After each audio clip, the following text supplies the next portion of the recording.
We are also pleased to welcome the participation of the South African Young Academy of Science and the Mauritius Young Academy of Science Initiative. Through the Young Academies, we are aiming to reach out to female early career researchers to participate in the project. We are privileged, of course, to be joined by experts who bring a wealth of experience and in science advice. So MAST is deeply grateful for the collaboration with the Academy of Science of South Africa and the Global Young Academy Science Advice Working Group, our partners in the project. So now I'll just give a brief outline, a brief overview of MAST. We have been established since 2007. We are a small but yet dynamic academy with 39 dedicated members. As a non-profit, non-governmental organization, our mission is to engage in critical discussions on scientific, technological, and innovation-related issues, including the social sciences. We operate as an independent think tank, providing valuable advice, we hope, to the government, private sector, and the public.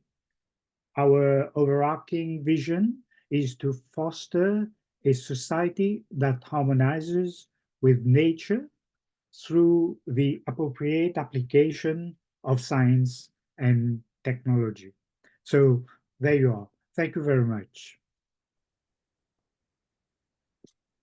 After this introduction, I have the pleasure of giving the floor to a distinguished personality with immense experience, Professor Olubukola Babalula, a member of the Academy of Science of South Africa and a Vice President of the Third World Academy of Science.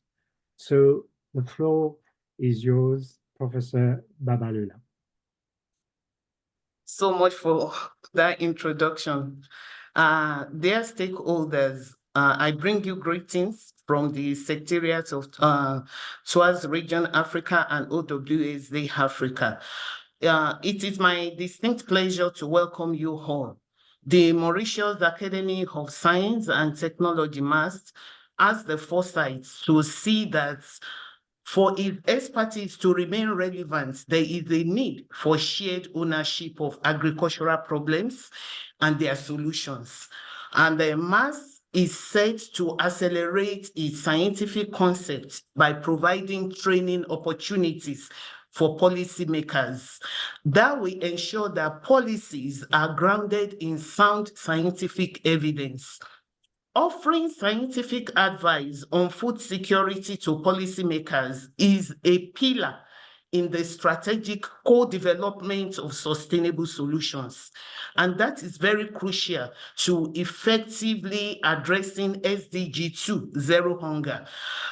This approach will foster a more inclusive and collaborative environment. And the representatives now, which we had, the stakeholders from the science background, from policy making, from agriculture, and even from the societal background, we come together to provide balanced input on projects and policies. This is a capacity building opportunity for policymakers, and that will help to better understand scientific principles and their application to policy and agricultural practices.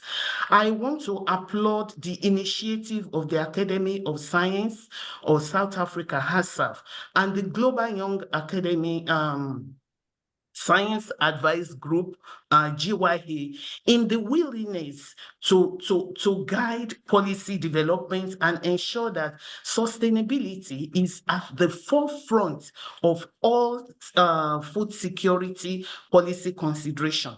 I joined MAST and the Mauritius Young Academy Initiative to thank the network of African science academies, inter-academy partnership for the capacity building grants. Welcome again, and let us embark on this journey with determination and hope. Thank you. Okay, thank you very much, Professor Babalola, for your very inspiring and invigorating address. And we are really thankful to have listened to you. We do hope that you will be able to join us on our future meetings as well. I know you're a very busy person, but you're most welcome to join us. Thank you. I would like now to invite Dr. Justine Germo to deliver her address on behalf of Global Academy Science Advice Working Group. Justine has been a member of GYA since 2020, and she's an executive member for 2024-2025. So the floor is yours, Dr. Germ. Thank you. Thank you so much, Prof. I'm very happy to be here. I'm Justine Germo from Cameroon. I am the Deputy Director of Research, Innovation and Valorization at the Institute of Medical Research and Medicinal Plant Studies.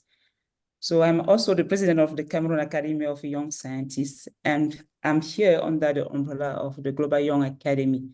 So the Global Young Academy is a network of about 200 members with more than 450 alumni. They are represented in 100 countries in the 6 different continents. So the vision is to give the voice to young scientists around the world. What we'll do is to support young scientists in their career development, in their independence, is to build capacity in developing words, is to engage in dialogue on scientific issue among discipline, nations, generation, and to promote also the integration of science education and science policy. So how we do it? We do it by developing a global network of young leaders in science. We comment via position paper, statement, op-ed, and other articles. We give the advice and input on international institutions and fora. We conduct also research study. We also support Young Academy, National Young Academy. So the Global Young Academy has 4 themes, like science. The first is science and society, then research environment. The third one is science education and outreach. And the fourth is Global Young Academy and STD. All the activities fall under those 4 themes. And under those themes, we have working groups, incubator groups, focus areas, strategic projects, grants. And one of the grants is Sasha Kagansky Interdisciplinary Grant. This grant was named after an active late member, Alexander Sasha. So among the working group, then we have a Science Advice working group with our 2 wonderful colleagues, Giovanna Mix from Switzerland and Laura Zimmerman from US. They have been done a wonderful work leading the group to support, empower, and connect early scientists across the discipline in policy making in global. So one of the activity we had recently is organizing a masterclass on science advice, transdisciplinary global science advice on policy and diplomacy. It was done during a few weeks ago during the General Assembly meeting in Washington, D.C. of the General Assembly meeting of the Global Young Academy in Washington, D.C. So we had experts from International Science Council, International Network for Governance Science Advice, and also Geneva Science Diplomacy Anticipator. So I will just stop there, and we share maybe the link in the chat for those who want to know more about the Global Young Academy. And I will conclude by saying that we are really happy to be part, really honored to be part of this webinar. Thank you. Yeah, thank you very much, Dr. Jamru. In fact, we are very grateful that you could join us. I know it has been at very short notice, so thank you very much, and also thank you very much for your insightful introduction into the world of GYA, and also your numerous activities in the realm of science advice. Thank you very much. I have the pleasure now to invite Dr. Natisha Duki, who is a senior research specialist at the Human Sciences Research Council, South Africa. She's here in representing the SAYAS. So for a brief introduction, and thank you very much, Dr. Duki, for being a partner in the project. So over to you, please. Thank you, Prof. Samtali, very much. Good morning, everyone. And I want to start by saying thanks so much to our partners, which is MAST, ASSAf, and GYA, for giving the South African Young Academy of Science this opportunity to participate in this critical and important collaborative effort.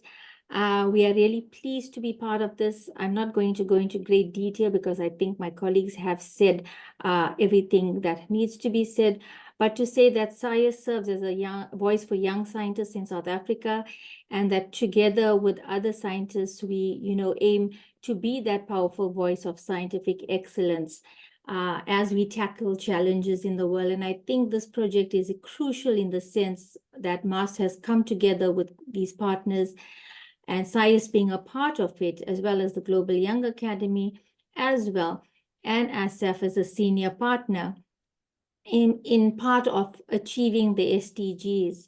I think as we strive to aim to achieve these SDGs in 2030, it is important to start these initial dialogues and to start the work that aims at young scientists, and specifically female young scientists, which SAYAS strives to aim for, is vital as we hope to achieve our endeavors.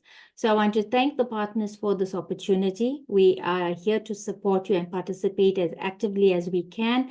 And I know that this is the start of a fruitful relationship. Thank you.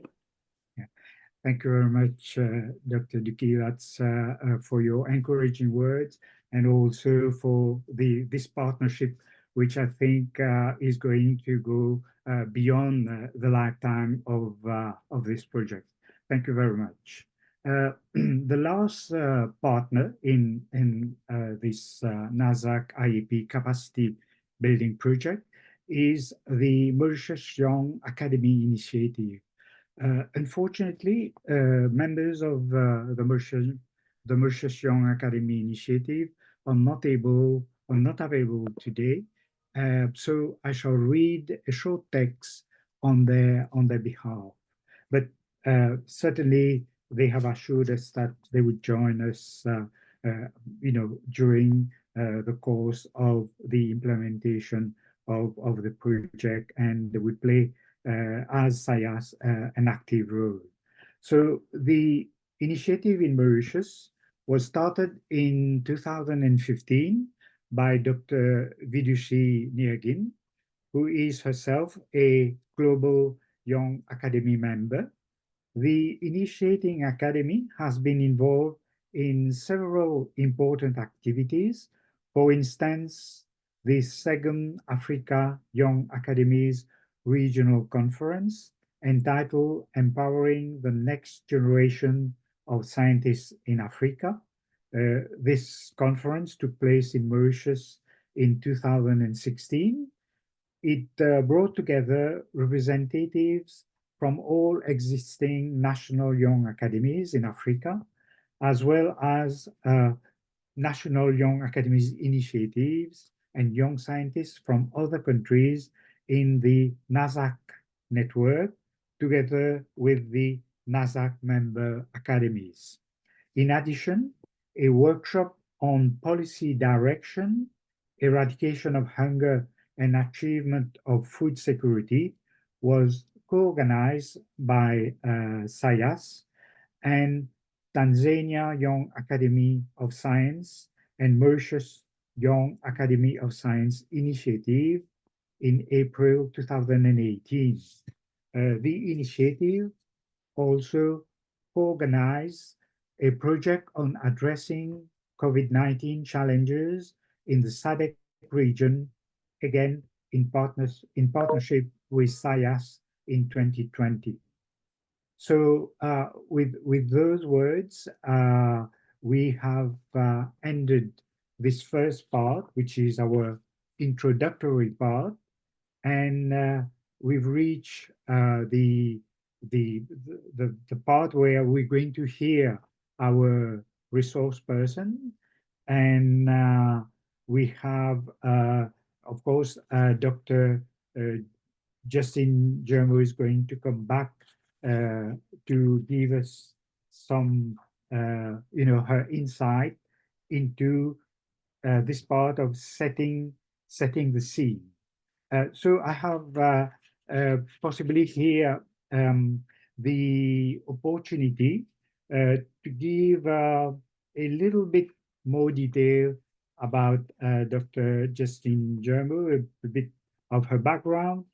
She's a plant biotechnologist by training at the Institute of Medical Research and Medicinal Plants, where she's the Deputy Director of Research for Valorization and Innovation. She's a gender advocate and science policy trainer with extensive experience in fieldwork and visit, and she has traveled extensively. Since 2017, she has been a member of the steering committee of the Africa chapter of the International Network for Government Science Advice, Global Young Academy, where she served as co-lead in 3 different working groups.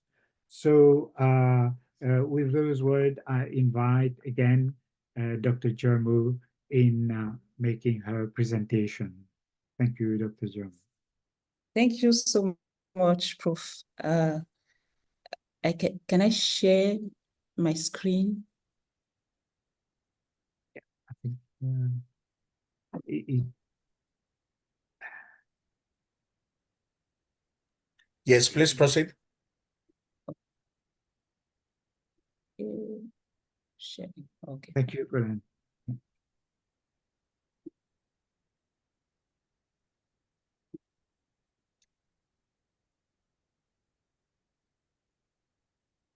Can you see my screen?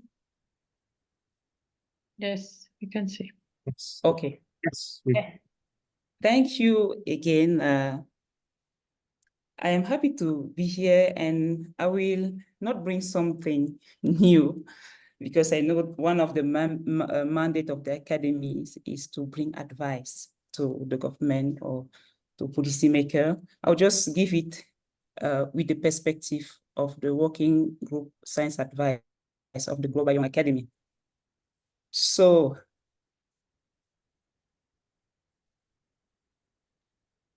scientists and policymakers have things in common. So they are often driven by a sense of public service and a commitment to making a positive impact in the society, whether it could be with scientific research or policy development. So, but we all know that there is a gap between them, between science and policy. It's kind of dialogue of the deaf between the two worlds. I can see back home in Cameroon, in my country, where there is a lot of research in the lab, a lot of good research in many centers, but the economic development of the country is still like I can say behind. Research doesn't have a good impact as it was supposed to be.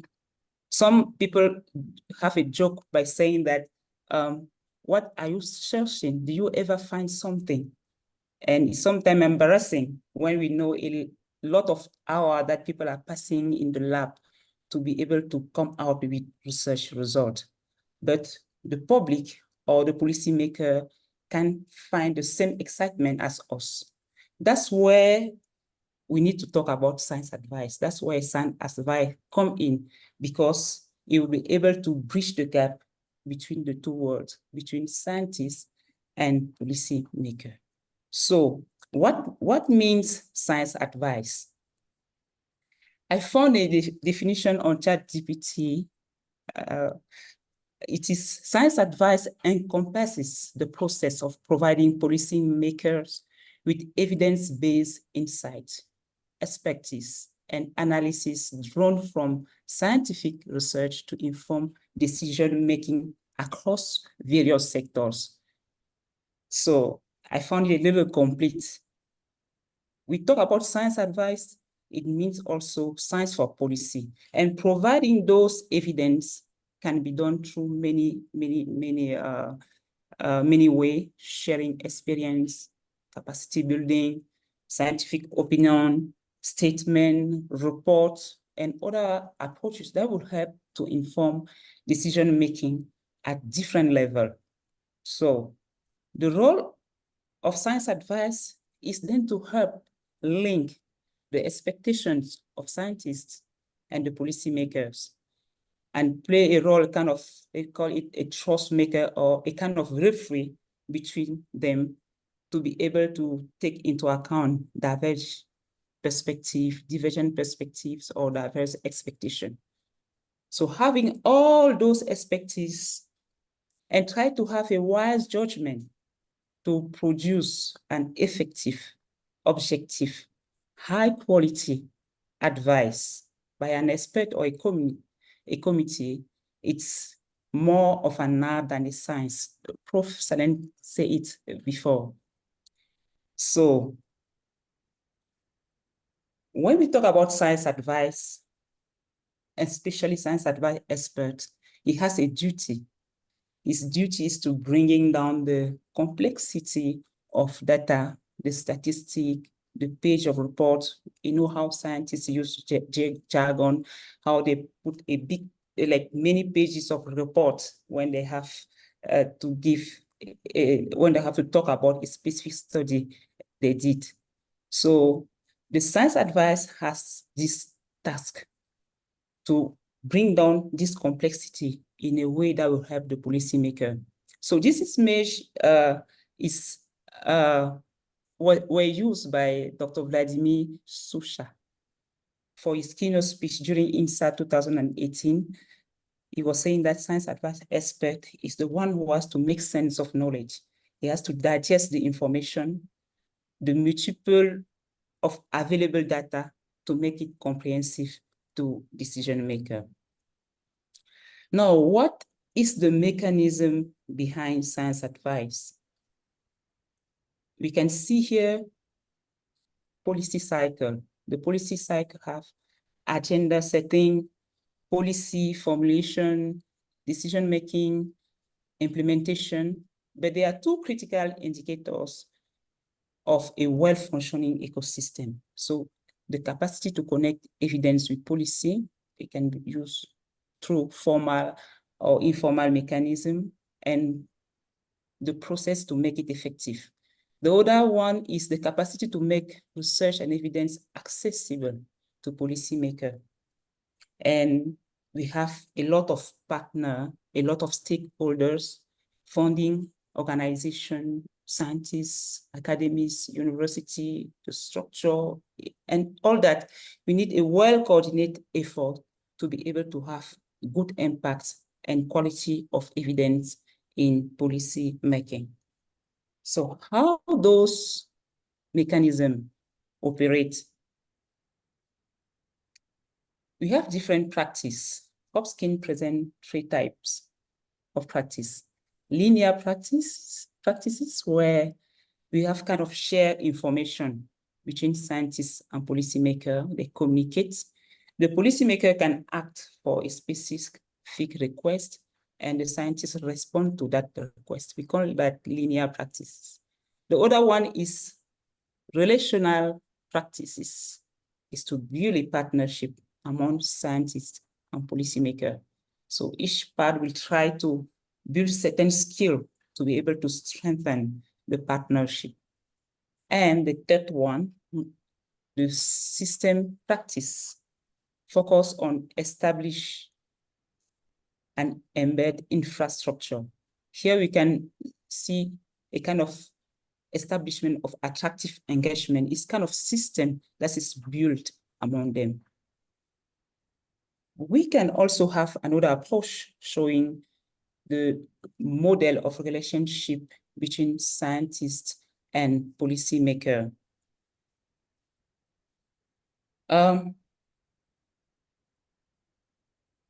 Here we can define 3 types of model. The technocrat model, where science knowledge sustain the decision-making process. Science influence the decision-making process. We can see that science advice has been taken into consideration. I can take example during COVID-19, where expert scientists were together to be able to advise the government to how maybe to use a specific vaccine or this type of treatment against COVID-19. So science in the technocrat model, we can see that science is more predominant, if I can say it like that. The second model is decisionist model. Here, the policymaker lead the decision making. It's more about the vision of the decision maker, the policymaker. He can be aware of some scientific evidence, but what is predominant is his vision as a policymaker. The third one is the practical model, where researcher and policymaker are independent. They are open, both parties are considered. This model is the one that is most required. Oops. Next is this one, okay. For scientists to produce evidence, they can belong to different categories. For example, science practitioner, those who are producing like results, those who are producing the output. We have science communicator in charge of communication. We have knowledge broker. They are those who are able to help decision makers to choose wisely between the available option or on a given issue. They are neutral. It's good because it's the type of scientists that is required in the decision-making process, because they are not influenced by any political view, any ethnic, any funding, any funder or any funding partner, because we realize sometimes the challenge we have in Africa is that sometimes the research don't have impact in the local community because the research has external funder, and external funder usually follow like the desire of the partner. So how to formulate now or communicate science advice to policymakers? To formulate, we need to consider the principle that sustain science advice. First, independence, as we mentioned, the independence, the ability to establish science advice, to organize the work, invite people independently, have access to data, have different source of different perspective, different source of knowledge to be able to be independent. So you have to be independent. The other point is legitimacy. It's a kind of approval, like official approval, if I can say it like that, from the community. It could be scientific community, policy community, political community, also the population. We need to have legitimacy so that it can build also trust when we come with our outcome, with our result, or with our advice or evidence. It needs to be relevant and accessible. Relevant advice, accessible. The other point is the diversity. Diversity in terms of culture, language, knowledge, to avoid misunderstanding or to avoid bias. The last point is to reduce uncertainty. The science advisor is not expected to have a kind of final answer on what he's doing, because there are issues that have not yet well studied to be able to have all the answer to a specific question. So the science advice expert has the ability to clarify what is known, what is not known, to reduce any doubt, to reduce any bias. And now when it comes to communicate evidence to policymakers, we have to consider a lot of aspects.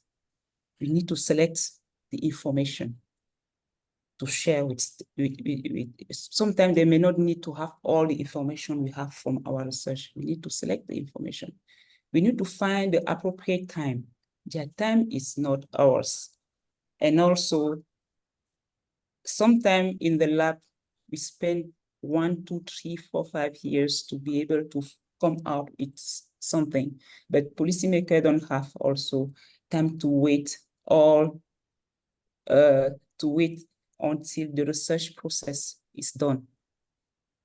We need also, when we communicate with them, to make sure that the advice we are bringing is needed from them. We need also, another way in general is to be in their shoes. Go and see policymakers and ask what they need so that we could be able to bring some evidence. So why should we need science advice? Why science advice to policymakers is important? Peter Grubman mentioned it well through this point. The first, demystifying the complex system to policymakers. Because the world is facing several challenges and several changes. It affects the community, it affects policymakers too. So science advice has this ability to provide good expertise, evidence-based information, credible advice, to help them understand what is going on, to help them develop a good strategy so that it could have a better impact when they are taking decisions. And it's really good to acknowledge this aspect of science advice in policymaking, because in general, when we see the gap between developing world and developed world, global north or global south, it's science. It's the gap in science, effectively. And as the world is facing challenges, we need to bring science at the table. Decision makers need to take the right decision to address those different challenges so that we will be at least like resolve the community problem and also be at least at the level of competition with other countries. The second point I will mention here is guiding policy pathway from developing to evaluating and adapting strategy. So science advice here will provide update information on scientific research, technological development, potential risk, benefit, with the possible option that exists. And also here it could respond to policymaker request. The third one is the risk assessment management. We saw it during COVID-19. So when there is natural disaster emergency, We need science advice to mobilize the different source of knowledge, pertinent knowledge, to help to address the crisis or the emergency. The fourth point is navigating tomorrow, forecasting technology and innovation. Science advice inform policymakers about the latest scientific discovery, technology advancement, innovation that will benefit the society. And there's one point that is important, science diplomacy, because it will capacitate the policymaker at the table of negotiation amongst nations. Usually with African countries, we have in mind that we have natural resources, but those natural resources need to have added value. And we cannot always rely, on external expertise. We can have our own expertise, add value. Then at the table of negotiation, we will not just bring like basic effort, if I can put it in brackets. And the last point to consider is the public trust and accountability. Transparent and credible science advice have public trust in government decision-making, because with scientific evidence, they can enhance the accountability, the legitimacy, the transparency, the confidence, and provide the cooperation among the stakeholders. So now we can talk about the challenges. We saw the challenges in science advice, the principle, like be able to follow up the principle is a challenge, because it needs effort, it needs expertise, it needs to include many aspects. We have the time when we have to give advice, the time, how to communicate it also. But we need to see it as an opportunity to build a relationship, decision maker with science advisor, expert, to exchange, to have better impact in the society. So a strong and sustainable science advice needs trust, strong trust relationship among actors, co-creation of research, inclusive implementation with joint reflection, and sometimes face-to-face engagement. If I just have to come on the working group science advice, as I mentioned earlier, the group has this objective to support, empower, and connect early career researchers across disciplines in policy making. They do that by training, capacity building. They organize events, also they apply for funding in their activities. So we can see here some of the activity of the working group, like a report meeting. This was a meeting with international partner from science policy and diplomacy in December. We participated to COP28 in Dubai. We had also some collaboration with science, with the working group among science advice. We also, as I mentioned, organized a masterclass on transdisciplinary of global science advice. We had a resource center. This resource center was created through a call where we selected some articles where Global Young Academy member will pre-digest it to make it accessible to the big public, to the policymaker. So it was a kind of competition under 3 themes: government scientific advice, science policy making, science diplomacy, and science communication. So we had winners where you can see in our website some result of the contest entitled like anyone advising advisor, scientists at the policy interface. We have like how to navigate to how to literature on influencing policy. The other one is Red Reading Hood and the Big Bad Wolf, advice for effective science advice and communication. So I'll just end here by saying that having scientific expertise is good, but understanding the policy dynamic to impact policy making will have more impact in our society. Thank you so much.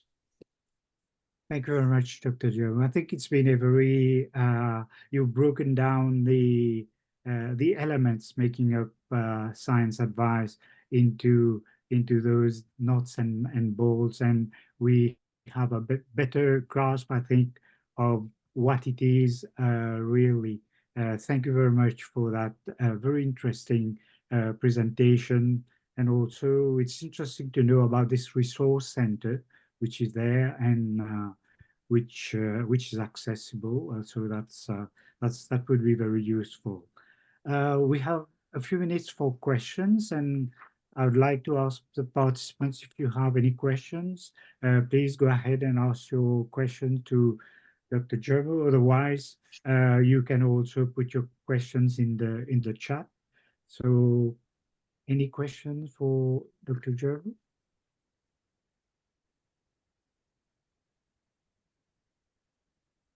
Maybe just while waiting for question to come up, Dr. Jermo, you mentioned science diplomacy. So what is the difference when we talk of science advice and we talk of science diplomacy? Are they interchangeable, or are they different fields? Yes, science advice actually is bringing evidence, science advice to policymaker, bringing evidence, scientific evidence to stand policymaker decision. Sometimes it's a kind of a little more, I can say maybe internal, but science diplomacy, has different aspects where science also can sustain some negotiation among the states when we use science as tools to sustain the decision, or maybe during signing the agreement among countries. So diplomacy is more about country, and science advice to government or policymaker is a little more, I can say it's a little more local, or maybe just national. This is my understanding of science advice to government. And can the same persons do both, or are they? Yes, definitely. I think we can just be capacitated with different, maybe more expertise if we have to come out from our, from science advice to government to go to negotiate the things among states. We need to have a good understanding. But the principle of science advice or during the negotiation seems to be the same principle. Like it has to be independent. It has to be have diverse point of view. That's what I can say. But I think I think the senior academy can know that better than me, and I'm willing to learn more about that. I think you've done justice to the question, and we have a better understanding now the differences between the two. Thank you very much. I think we just about reached. We were on time, but I think we can move to the next presentation. And as I mentioned, if you have any questions, please feel free to put it in the chat. We have now a presentation by Dr. Susan Welsman. Dr. Welsman is director of the Scholarly Publication Unit at ASSAf.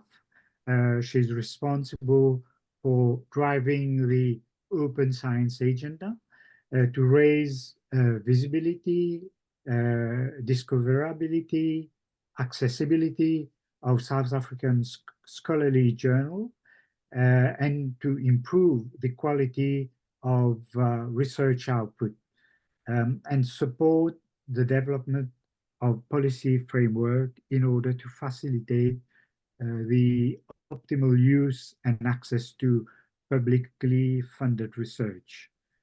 She received the Electronic Publishing Trust Award for outstanding contribution to the promotion of open access in developing countries. And recently she was the co-chair of the IAP report on combating predatory journals and conferences, which was launched in March 2022.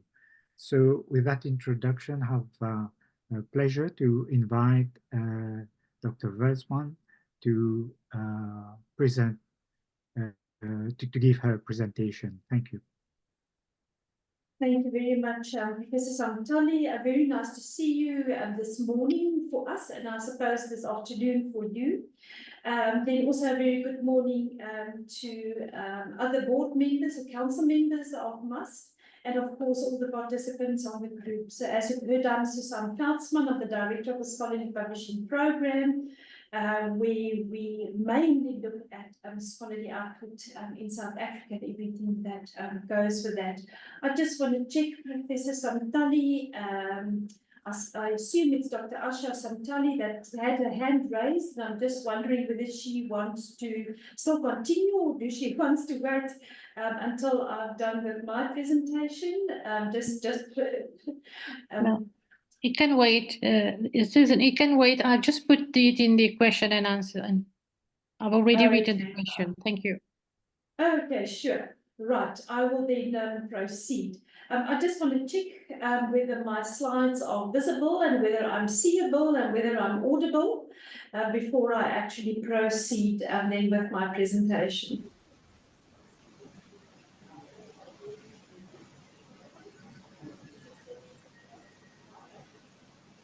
Fulani, can you please confirm, please? Can you put on slideshow mode, not please? on presentation mode. So you can see the one with the two. With the two screens, yes, not on presentation mode. And also to request the previous speaker to stop sharing if ever they're still sharing their screen.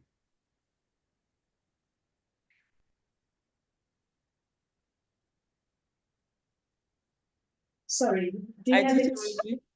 That's fine. Is That's it okay fine. now? Yes, that is perfect. Thank you. I'm sorry. I don't know why there's a conflict and then every time I have to struggle. Anyway, so thank you very much for this opportunity. And it's very nice for me personally actually to switch gears to start talking this morning about science advisory of national science academies. And I would like to just very briefly also speak about the scholarly publishing as a case study. I would like to just start off and just sort of share with you how our road at the Academy of Science of South Africa started with science advice. We are about 24, 25 years old currently. And so we're still also a very young academy, and we also sort of have to build the road as we go. And our sort of attention was drawn to science advice. What does it actually mean? And that it actually has a very particular role between science academies and policy makers, government, etc. And that there are many sort of role players in the science advice arena of things. Professor Samtali, I loved your question about what is the difference between science diplomacy and science advice, because I think they're actually brothers and sisters of each other. And I think if you do science advice, there's no ways that you can do it without science diplomacy. If we look at the science diplomats that we have, especially in our Department of Science and Innovation, you know, it's an art, it's a trick, and how they go about and how they work with politicians to convince them about their case, etc. There's certainly a lesson for us to learn. And I think you're dealing with science advice today, but I could really recommend perhaps one could also look at science diplomacy. because it's really sort of a personality trait that you have to have, and how to engage with science and with policymakers, etc. It's not that easy, and it's quite complex, and it's a very dangerous ground that one sometimes tread in. So just as sort of my way of also answering that question. So we started back, and in about 2014, and I saw that my previous speaker, Dr. Kumba, actually referred to him, and that is Professor Gluckman as well. He sort of raised the bar for us in South Africa to show us what exactly is science advice. But that it's not just a matter of doing consensus studies and putting it out there, that we have to understand the role that we have to play as a science academy, etc. So there are many challenges that's confronting modern society, and because of the scientific nature, sort of emphasizing the importance of scientific advice. And I've listed them all, and it will resonate with us all. We're talking about food sustainability this morning and food security. So in 2014, the workshop on science advice then was hosted here in South Africa. The first one was actually held in Auckland, New Zealand, and that made us very aware that, you know, there's this quite an art and a science around science advice as such. And that led then to the establishment of the creation of the International Network of Government Science Advice, INSA. So I do want to encourage you to also look and see what they are doing. But then ASSAf adopted science advice as such, and it started in 2016 in Hermanus with the Inter-Academy Partnerships, General Assembly and Conference, where we spoke about science advice. That was the main focus. And that was led then to a capacity building workshop on science advice for African stakeholders. And it's now known as INSA Africa Hub, which is also very important network that we as part of the African continent, although you're not attached to us, we do view you as us. So I think in terms of the work that you're doing, that's perhaps another body that one can tap into and see the work that they are doing to enrich sort of the understanding of science advice. Then just also want to acknowledge that in March 2016, our South African Young Academy of Sciences presented some youth perspectives on science advice, which was a very interesting perspective on science advice, considering that the term and sort of the practice of science advice was still very young and in its infant stages. So there are two main bodies in South Africa that's providing science advice. They're very different, and it took us actually quite a long time to negotiate and to understand amongst ourselves who is responsible for what. So ASSAf then does the more long-term in-depth studies. So academies are not very good at providing rapid response advice. That we must just start and say to each other and acknowledge that fact, because of how we do things and how we want to reach our objectives and how we see our negotiations and the impact and value of our consensus studies to government. But we have another body called the National Advisory Council on Innovation, NACI. So they more onto the shorter timescale studies of the order of perhaps a few months. They produce concise briefs for the Minister of Science and Technology, very specifically. The area where we're not very good at, and where there's really a gap, and that is in the very short end of the temporal spectrum, when advice is required on a time scale of the order of a day or even just a week or so. But here at ASSAf, we did try to mitigate some of this sort of gap in the short-term and temporal spectrum, and that is then we've established a group with some external funding called the Science Advisory Group on Emergencies, namely SAWG. And it's very important to note the field that they are working in, and they see their work in the remit of when an emergency denotes a serious, unexpected, and potentially dangerous situation. that has either already caused loss of life, health detriments, property damage, or environmental damage, or has a high probability of escalating to cause immediate danger to life, health, property, or the environment. So you can see that they work in a very specific brief and space in which they react. So they do science advice very rapidly, sometimes very controversial. Sometimes it's not what people would like to hear at that point in time, but that group feels it's very important to react where it's necessary to react and to issue especially statements then to government and to the public at large. We must also acknowledge it's just not only science academies that works in this space of science advisory. Let's just acknowledge a couple, and that would be individual scientists, industry or business groupings, non-governmental organizations, science and technology committees, government scientists, advisors to ministers, etc. And those are very important bodies also advising different capacity under different circumstances. I think here I would actually like to highlight sort of also the indirect role that ASSAf played at the time, namely that many of our members of ASSAf actually participated in the National Council when it was the COVID-19 pandemic to advise not only the president but the minister on an extremely high level. But they were so successful that they even advised internationally. They were part of the WHO expert groups in advice in rolling out the vaccines, etc.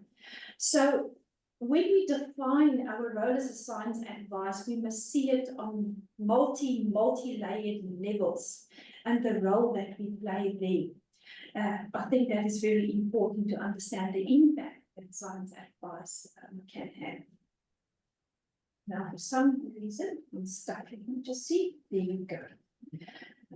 Right, so what are the challenges then facing academies when providing science advice?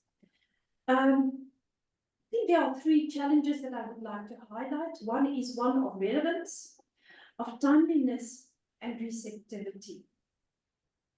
So if an academy-initiated consensus study does not align with the current needs of policymakers, it might actually be relegated to dusty bookshelves. I think that's a reality. We have to understand what is the relevance for government in a particular time to actually do a consensus study, bearing in mind that it takes a couple of years to actually produce some results and some recommendations and where it would have some impact.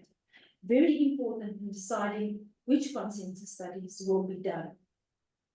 So this does not necessarily imply that only the studies requested by government should be undertaken. Sometimes we have to preempt some situations. We have to have foresight of the challenges which might face a particular country. And based on that, consensus studies could also then be identified. What is very important of the panels and of the people participating in those science advice is that those academicians must be sufficiently alert and practicized in their fields. So one do need the energy also of the experts in the field to identify the relevant problems whereupon government should be advised. So they will then be in the position to identify emerging topics and embark on studies that will then be useful to policy makers, regardless then of the genesis. So the relevance, just to continue a little bit on that point, is also it relates to the scope and the focus of the study. And then again, the recommendations and the findings must be precise, concise, targeted, and useful. So that must be basically very practical for government and to see for government where actually to plug those findings and recommendations into their policy making processes. I want to move to timeliness now, and that is that the timing of the study must be right, because that will also then enhance the relevance of the particular study. Then my third point I would like to highlight is the one of receptivity. So a report will have a limited impact on policy if government is unwilling or unprepared to receive the advice. And we actually have two very good examples of this particular point. In 2007, ASSAf did a report on HIV/AIDS, TB, and nutrition. And it was published at the time when the government held very alternative views about the cause of AIDS. But the interesting thing was, although this report did not fly very well locally in our country, it attracted major international attraction and comments and uptake, etc. So it was a difficult one, but it's still standing, still there to be cited and to be used. And I think that's the value of that report. Another one which was quite daring, I would almost say, from the Academy of Science in South Africa. We did it in conjunction with two other African academies, and that was the one in 2015, which referred to the diversity in human sexuality, the implications for policy in Africa. And it really drew some very bold conclusions based on recent scientific evidence. So again, locally, people really embraced the findings and recommendations and welcomed the insight that this study actually brought to the table, and which was then took of many of these organizations which deals with human sexuality, etc. And this report also dispelled many myths surrounding human sexuality, which was very important at the time. But it was not successful in the rest of Africa. It was not very well accepted, and the uptake is still till today extremely low, and not perhaps cited as one of our best consensus studies, because it really challenged the widely held belief systems underpinned by legislation, and it really took courage from us to actually pinpoint African governments to what is wrong and what could be done. So it was actually very disconcerting for us, specifically here at the ASSAf, and that is that a large number of science academies in Africa that refused to endorse the evidence-based report. In all probability, because the evidence challenged official government positions or belief systems in those countries. So that were really two that we would like to highlight as perhaps not being as successful.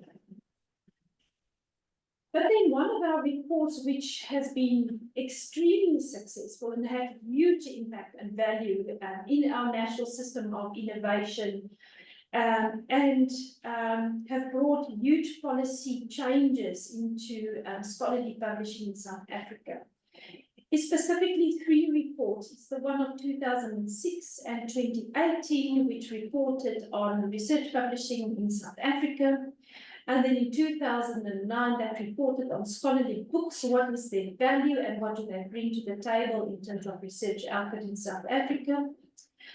As I stated there, it had huge effect and impact on the research output policy of the Department of Higher Education and Training, which was published in 2005 and revised in 2015. Until today, ASSAf has a huge role and impact to play into the Department of Higher Education and Training's university policy, and especially in terms of research output in South Africa as such. And we are recognized as a trusted organization, and we are called upon for advice and for putting panels together and to help with research output and evaluations in South Africa. So all these recommendations, and what was interesting in 2006, you must remember, it was just at the dawn of democracy in South Africa, where the higher education system in South Africa had to change, because prior to 2006, only technikons and universities, well, they were distinguished between the two in terms of their funding. They were not funded on equal level. Also the historical disadvantaged institutions, which was part sort of our our strategies before 2004, before our democracy. You know, there was some quite discriminating practices there, also not only in terms of the funding, but also in terms of the institutions. And then ASSAf was actually contracted to look at research output of the different institutions. And that led then to these reports, and these reports were then embraced into the research output policy of government. And that led to an increase in the research output in this 25 years, if I do my sums correctly, more, yes, almost 30 years in terms of our research output. It has multiplied 5 times, so which is massive, because our researchers are being rewarded for publishing their articles, etc. But it brings along some other problems like unethical publishing practices, but that's a discussion for another day. And of course, we also host the GYA South Africa platform, open access, full text quality journals published in South Africa. So what are the limitations of science advice in the policy-making arena? So policy is rarely determined by scientific evidence alone. We must remember that. We must not think that only science advice can change policy, etc., or only science advice will instigate policy and the route it takes. I think that's a realism that we must acknowledge to each other. And that the advice being provided sometimes will be viewed even as separate from the policy-making process. Again, it relates to the first point. But then advice should also be based on the best available information, which underpins objective conclusions and recommendations to policymakers. And I think it's that objectiveness that's very important in the work that we do. And that's a very strong point for doing consensus studies and putting the recommendations forward. And that sometimes policymakers actually elect not to follow the advice, despite all our efforts and the good reports that we have produced. So it's quite a tough realism to actually come to grips with. There might actually be, and this is where we start to wade into the waters of science diplomacy, and that there might be competing and compelling considerations that have little to do with scientific evidence, such as financial constraints, public opinion, political obligations, etc., which will lead to a consensus study with its recommendations not being uptaken. So that is just the realism we have to face, etc. I just want to also speak a little bit about the difference between advice and advocacy. So advocacy for me reflects the interests or the value systems of the party that provides that information. And such responsible science-based advocacy differs from science advice, but may still have a place. So it strays sometimes into the advocacy terrain, and it's very dangerous for academies, is to advocate. But then our role as science academies is to give objective, impartial science advice. We are the bodies that should provide transparent advice.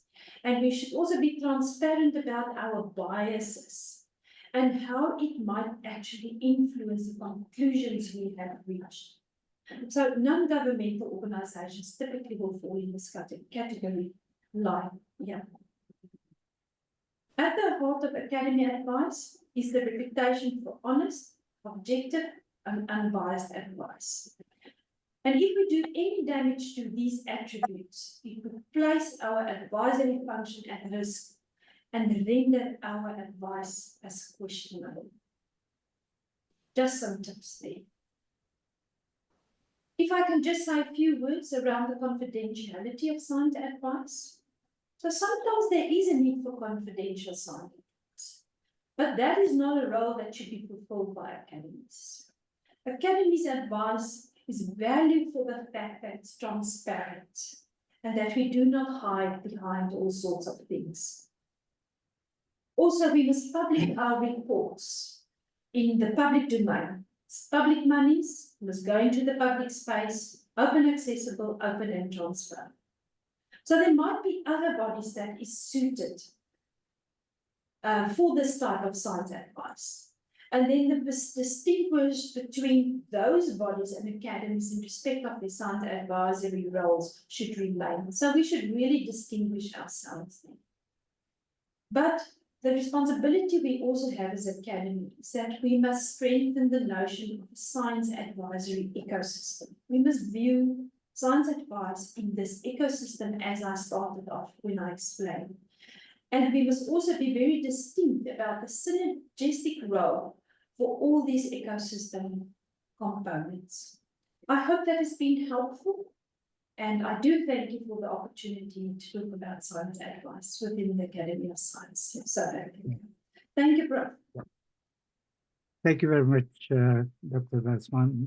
I can assure you it's been very helpful and enlightening for us, and to know more, to know the context and the science advisory ecosystem in South Africa, showing us some of the pitfalls and many valuable lessons to be learned there. So thank you very much. I think we are just running a little bit out of time, and maybe we can take questions later on after the presentation by Dr. Jermo. So welcome back, Dr. Jermo, for your presentation on advancing inclusion in science advice. And after that, we can take a question, but please go ahead and put your questions in the chat box. Don't be shy. Thank you, Prof. I will share my screen again.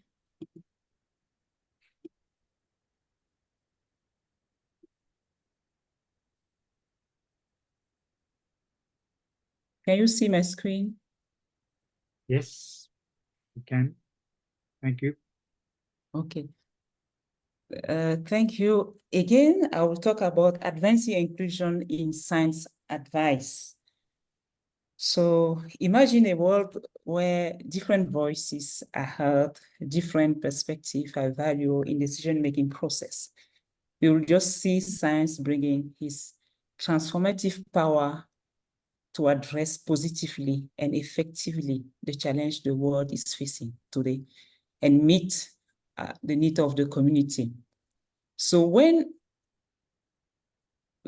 talking about inclusion, many things come in mind, such as gender, ethnicity, age, minority, culture, knowledge, like marginalized community.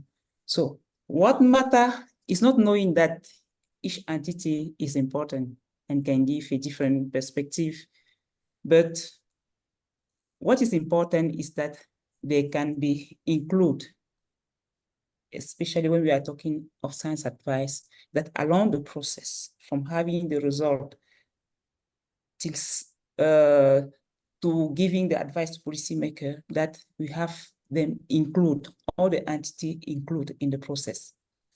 And inclusion is not just about participation. We need to see who are the beneficiary of the inclusion, or whose issue are addressed, who has access to opportunity, to information, and whatever. This figure illustrates more the perspective of inclusion in science policy. It suggests that when actors are actively engaged, their impact is greater and the policy goals are more effectively established, especially policy that primarily view inclusion as an anchor.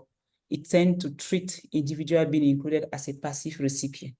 So when entities are active in the process, it has more impact. I will just talk about maybe two aspects to consider in the inclusion in science policy arena. First is knowledge, and especially traditional knowledge. Why traditional knowledge? Because effective and impactful, sustainable policy can't be dissociated with diverse knowledge, and in Africa, especially traditional knowledge or indigenous knowledge. Because we are talking here about knowledge, treasure, skills, practice, know-how, competencies that have been transmitted from generation to generation for centuries, you know, and this knowledge are sometimes reservoir of knowledge, of assets able to address the challenges the world is facing today from all angles. We can see land management practice, biodiversity conservation method, strategy to mitigate climate change, environmental degradation, and health. We all know that in Africa, 80% of the population rely on traditional medicine for their primary health care. It is the statistic of WHO. So traditional knowledge is something deep into the environment of the community. It's based on observation. They observe the nature, they observe the plants, the animal, how they move as an indicator of maybe coming weather, of changing in the climate. They can observe the water, the sea, the color of the sea, the wave, the strength of the wave, even the sky, the color of the sky, the cloud, to see whether it will be a windy day, there will be warning on weather also. So bringing all those knowledge that has been shaping the behavior of the community is important when we have to address different sources of knowledge. Science brings its own lens of its own invaluable lens, you know, but to have an holistic approach, a fair and holistic approach in decision making, the different view like traditional knowledge need to be included in the decision process. So how to do that? There are few steps to be considered. The first one is to engage with local community or indigenous community and develop a very genuine partnership and collaboration with them. This has to do with co-creating research agenda, co-production, involving community members in design, in data collection, prioritize their perspective also. It's kind of win-win situation where they will be happy to participate. The good thing with this inclusive approach is that it's not just confirming an existing model of knowledge or a method that exists, but it also we generate new hypotheses. We can have also new discovery, and now we can have a more larger societal concern address. By including knowledge also, it will avoid a kind of conflict of resource management, of knowledge of culture, or practice of those community, local or indigenous community. There is an example that that is used, biocultural conservation. This allows the conservation of the biological environment founded on cultural value, on traditional knowledge, practice, and belief. The second point is to build the capacity of the community and empower them, provide training, resources, support data collection, analysis, interpretation, protect their data. Many countries have signed international agreement to protect the indigenous knowledge. For example, we can have the Nagoya Protocol, which is a supplementary of the Convention of Biodiversity on the access of genetic resources. It stipulates that it should be a fair and equitable sharing benefit arising from the utilization of those genetic resources and the traditional knowledge associated to those resources to be able to have a sustainable use of the biodiversity. So the local community need to understand this type of agreement. They need to know their rights. They need to know their duty, their benefit, any opportunity that could arise. The third point that I can mention is having them at the table. When we have them at the table, we can consider their knowledge in the policy making process. They are not just a source of information, a source of resources, but they need to be part. We need to prioritize their voices, their perspective also. This may involve establishing mechanisms for meaningful participation in policy development, resource management, even in government structure. Some prefer to put at the table scientists from or experts, science advice experts from those local communities because they can know the both reality, like scientific reality and also their culture. Why is it important to include the traditional? I can take an example. I mentioned earlier how the statistic about 80% of African population relying on traditional medicine for their healthcare. I just try to imagine myself, a policy related to healthcare system where the traditional knowledge or the traditional medicine are not part of this policy. It means that it cannot stay for long, or it will address a wrong challenge or a wrong issue of the community. Now, the second point to consider in inclusion, the second aspect that I want is the language and the culture. Languages are the backbone of knowledge system. We are in the planet where all information cannot just be provided by a single language. The world has about 7,000 languages, and my country, Cameroon, has like 300 languages, not dialects, 300 languages. And statistics shows that every 40 days, a language dies. And if nothing is done in the end of the century, like half of the language will die. I can say 3,500 languages will die. And science advice system using just one knowledge system may not address the whole picture or the whole challenges the community is facing. And one knowledge system can't have the same interpretation in the other knowledge system. That's why also there is a need to develop a kind of lexicon that could be among the different systems of knowledge to be able to have a genuine translation of knowledge. Concerning language also, language and culture can't be dissociated. And they say that the culture, what we see as a culture of a specific community is kind of iceberg. We just see a little part of it. The big part is inside. And to be able to get into the culture of a specific community, we need to know their language.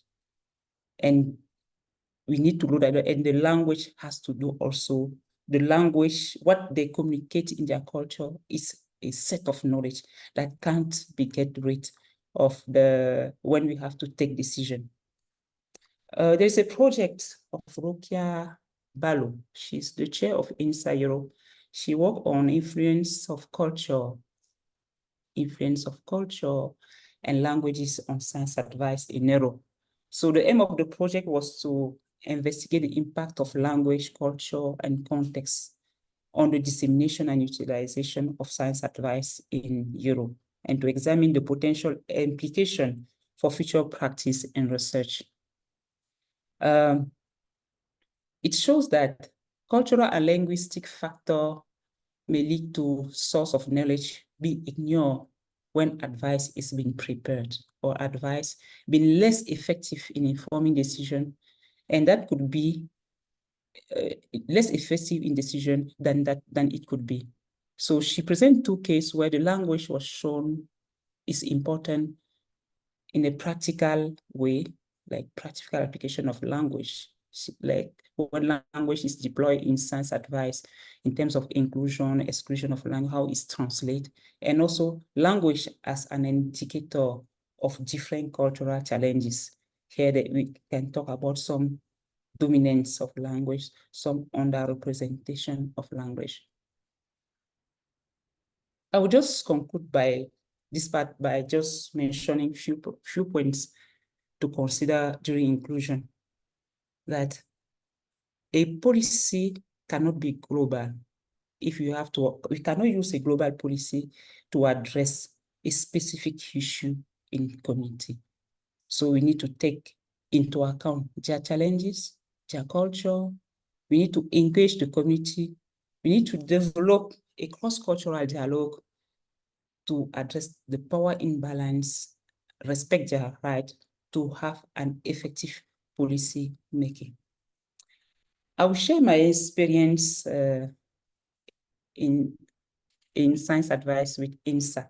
I had the opportunity to be a member of the steering committee of INSA Africa since 2017, steering committee of Africa chapter. So our able new chair is from Mauritius. Her name is Dr. Shahin Motolatimol. So INSA as a platform provide opportunity to improve the ability on science advice, inform government decision-making on developing a better public policy, and lead the continental discussion on science advice. So we organized in 2019 a workshop in Cameroon, in Francophone Central Africa, workshop on science advice. It was the first one. And we produced case study to use during the workshop. One of the case study was Gondwana. Gondwana, it's about food insecurity and new technology.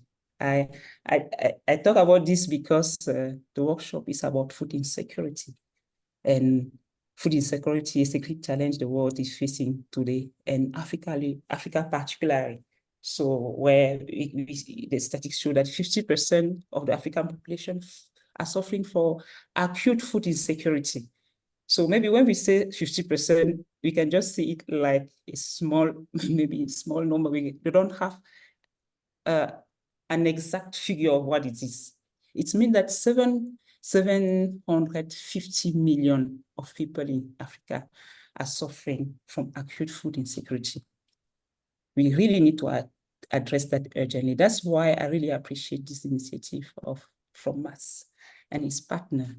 I'm really looking forward to see the outcome of this workshop, which could probably inspire other African countries. So if I have to talk about Gondwana, the case study Gondwana, Gondwana is a country. It's a fictive case, but very close to the reality. Gondwana is a fictive country, primarily agricultural.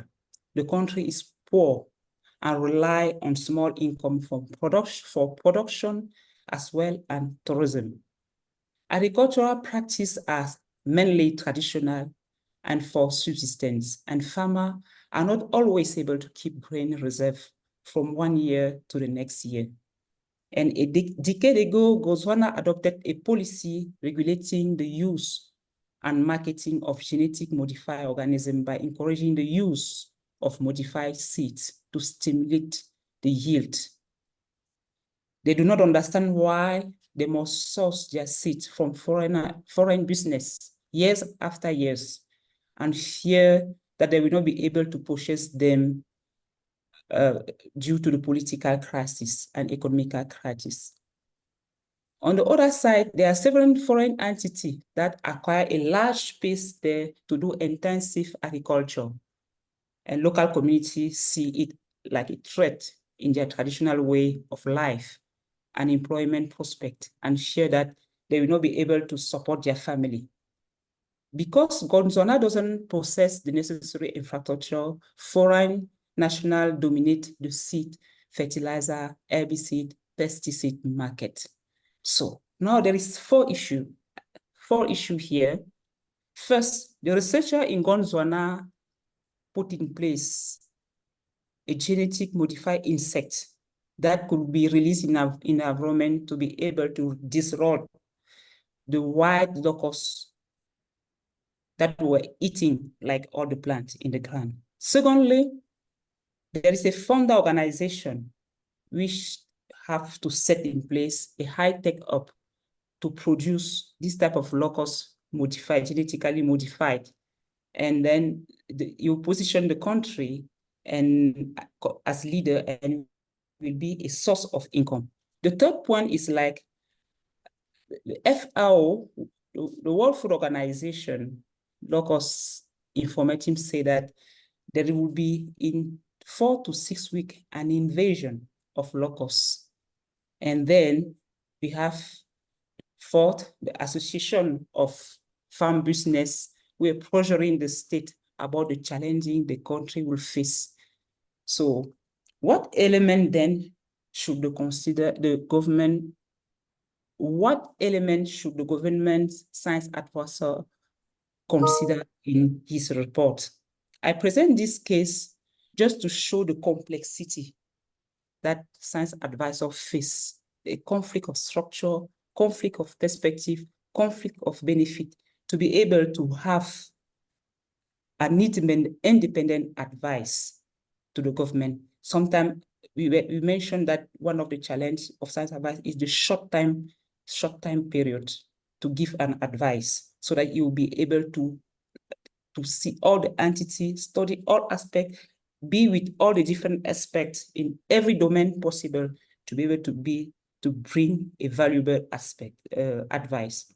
Another point that I want to mention here is to see the complexity of food insecurity. It touches many different aspects: availability, access, utilization, stabilization, and all those stakeholders involved. It's a challenge. It's really challenging. I will just maybe continue with the challenges, just stop that aspect and continue with the challenges when we have to talk about the inclusion, translate the evidence. When we have inclusion, many parts include. To translate evidence, sometimes we can there could be misinterpretation, misunderstanding in translating. Underrepresentation here, we can have some community that could not be represented, some structure that could be represented. Maybe we don't have time to get in touch with them in the right time, or they don't have specific expertise to address the specific issue, like access barrier, like languages. For example, my country, I said before that we have 300 languages, and we have 2 official languages, French and English. And so if you have to address a specific issue in French and English, the majority of the community, or rural community or indigenous community, cannot understand, or they are not even aware of what is going on between scientists and the policymaker. And cultural bias also. So sometimes we need to take that into account, respect that different perspective in culture to have a good science advice. Then come with the recommendation. The recommendation is legislative support. We need to have it at the level of the law. The law needs to support inclusion when you have to take advice, scientific advice, inclusion. Develop innovative way of engaging policymakers as co-creation. So we don't just need to bring them the final result. When we initiate the project with them from the beginning, we design all together, they will be willing to follow up with the activity and see the outcome of the activity. Standard and credible science. We need to put all the structure, all the mechanism to be able to have a credible science, coordinate between science advice channels. There's a lot of organization in the same country in charge of science advice. We have academies, we have like professional organization, minister in charge of research, a lot of them, but it needs a coordinated effort amongst them to be able to have inclusive science advice.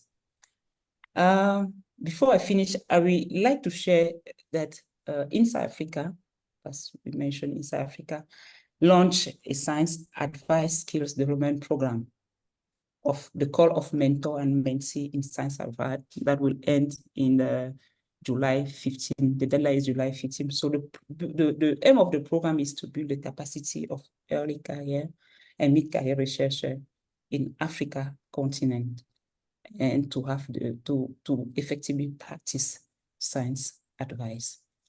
So I will end there and say thank you so much for your kind attention. Thank you very much, Dr. Jimo. It's been really, we see from your presentation the holistic approach that is required, the inclusivity. We need to consider languages, traditional knowledge. All these need to be part. So it's really complex. It's not just academics talking about science advice in their universities and the labs, but we need to go out there and understand the environment and the people around. Really, I think we can see that it's not simple.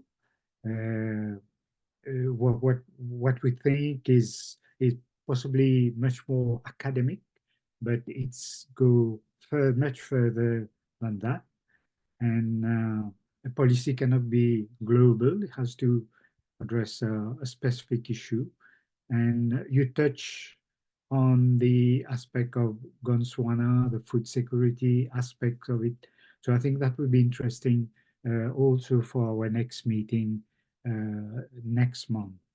And by the way, Dr. Shahin Timol is attending the webinar. The chair of the INSA Africa chapter she's present here. So thank you, Dr. Jim. We have time for a few questions. And we have a question from Dr. Huda Nitu. Dr. Nitu? Yes, Could you good afternoon, everybody.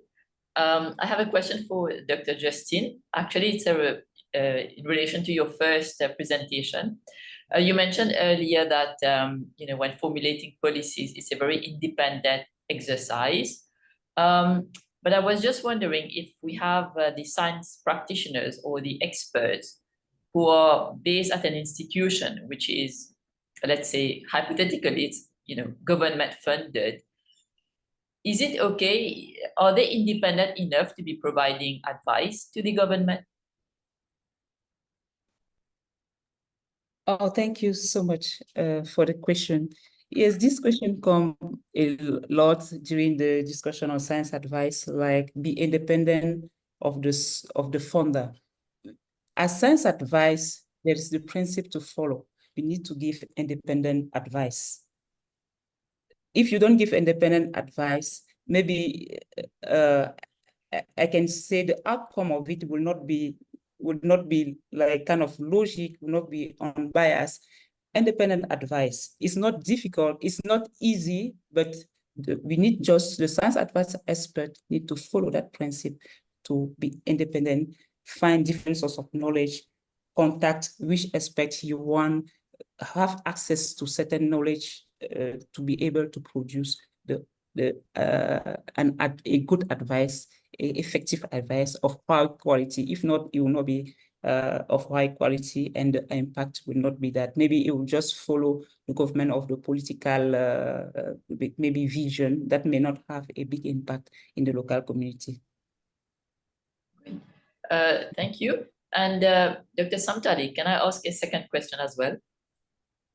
I don't know if I'm able to answer, but I'll try. In fact, I have a question again for Dr. Justine. And that's also in relation to the second speakers who mentioned that policy is never based on the science alone. And you mentioned, inclusion of different factors. You mentioned one of your models for science and policy is the integrated model. Besides the science practitioners and the policymakers, shouldn't the industry also be part of the conversation, since price, there are a lot of economic factors which also come into play. I was wondering, why is industry not in the picture? Thank you. Oh no, there are other stakeholders in the picture. I just presented scientists. Scientists could be those who produce like knowledge. The other one can communicate. The other one can advocate. But actually, the system that works better is the one with like 4 helix, like the university, the government, the scientists, the university, the government, the industry, and also how do they call it, the association, the professor, the NGO, because they are the one who know better the needs of the local community. They can advocate for them. So when you have a research that have all those 4 components, it can be a little more inclusive. Okay, perfect. Thank you so much for your detailed answer. Dr. Welsman, you would like to intervene? Please go ahead. Yes, thank you very much, Professor Samtali. I just want to sort of elaborate also what Justina said.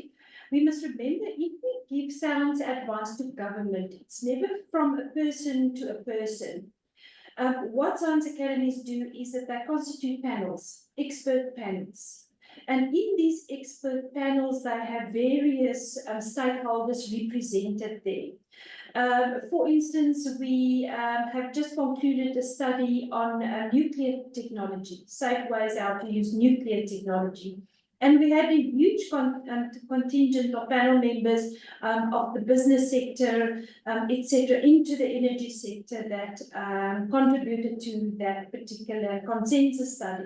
And I think the key is also in consensus studies. So in consensus study, it means that the panel actually reaches a consensus. So that sort of eradicates the biasness maybe of the individual. It also it sort of balances the expertise, if I can put it that way. It allows one to apply different lenses to a particular problem. So I think that's the magic of academies, is that they can get these panels together and do a consensus, evidence-based study on which they could advise government as such. I hope that is helpful. Thank you, Prof. Okay. Thank you very much, Dr. Welsman. Dr. Yusuf Modabakas has a question or a comment. Yusuf? Yes, thank you. And I have a question for Dr. Welsman especially, but it could also be open to Dr. Justine. I know that ASSAf has been very active in providing policy advice to the South African government.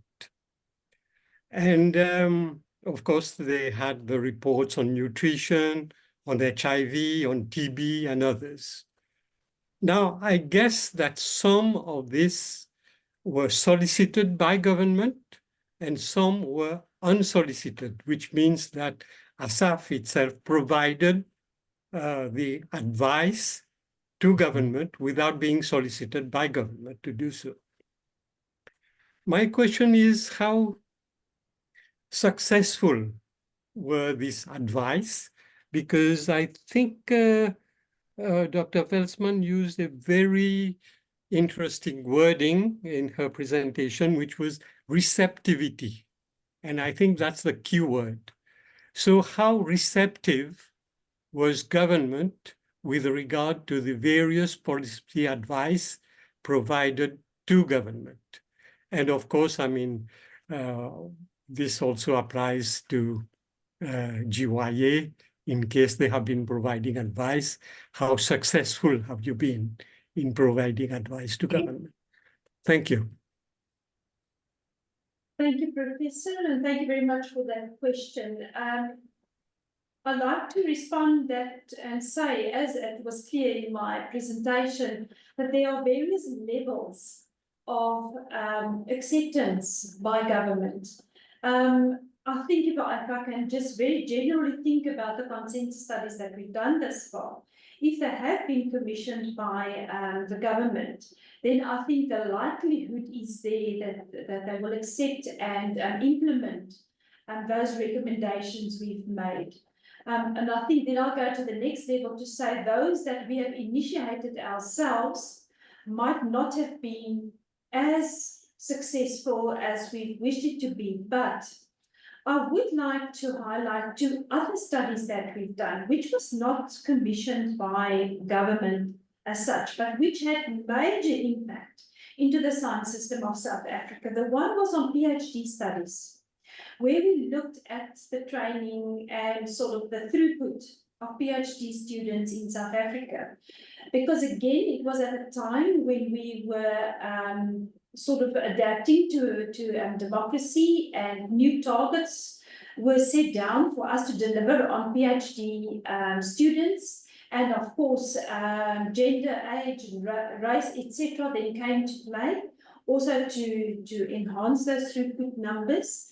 That particular study of ours had a huge effect on the system, on the national system as such, in terms of the throughput of PhD students and what needs to be done and whether those targets were realistic, etc. That study is still being quoted by government and other stakeholders in the field. So that was a very important one. There was another one, also during the time of democracy, there was an inclination from government to put a lot of emphasis on science, technology, and mathematics. And also funding was geared more towards these subject fields. But then the humanitarians, how would we call humanities, people from humanities, is they felt that is not fair, and the government is really not looking after them, and they need to have also throughput of students, etc. And we did a consensus study on the state of humanities in South Africa, where it actually recommended and it showed the importance of humanities in any discipline, whether it be hard sciences, biological sciences, where humanities and social sciences need to play a particular role. So that led then to also government taking up some particular initiatives to enhance humanities and social sciences in South Africa. So that's, I think that the best advice I can give is when you decide to do a consensus study, it's really to look at those 3 points that I've said, how the timeliness thereof, how applicable it is, etc., and the relevancy thereof. I think that's very important. Consensus studies take long. You need a lot of panel sessions and a lot of drive and a lot of human capacity and financial capacity towards consensus studies. So make sure whatever you tackle that it could be of value and impact to your country. Thank you, Brian. Thank you. Fine. Thank you. Thank you very much. I think we've finished with that first part of presentation.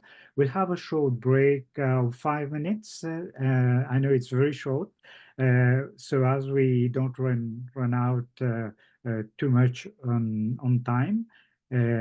So I'll ask you to be back in 5 minutes, please, for the second part. Thank you very much, and we thank, of course, the two presenters, Dr. Justin Dermo and Dr. Susan Velsman, for the very interesting expose. Thank you very much. So see you in 5 minutes.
Hello, Dr. Melusi. How are you?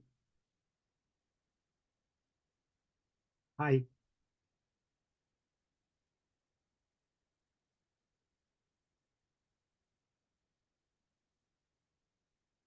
I can't hear you.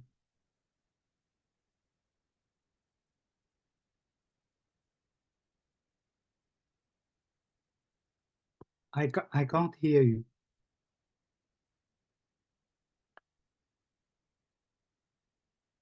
Hi, Melusi.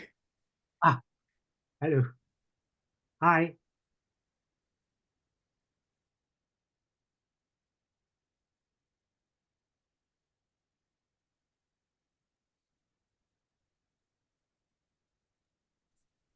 Maybe try to reconnect, Melusi.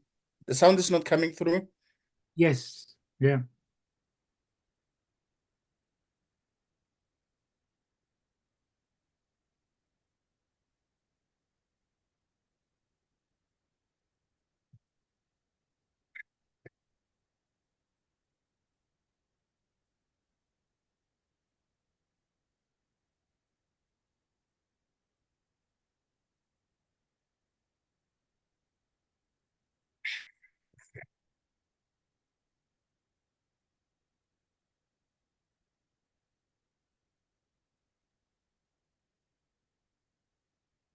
Okay. Ah, yes, So we can hear you now. Yes, we can hear you, Melusi, now. We can hear you. Thank you. I've just moved over to Susan's, so I don't. Let me see if I can get my Sure. Yes. slide from the.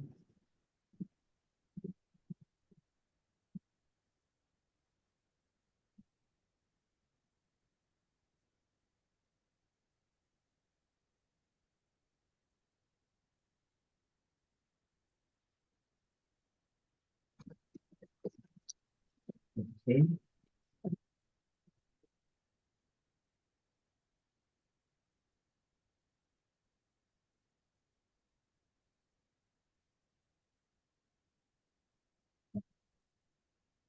Can you allow me to share Kolani?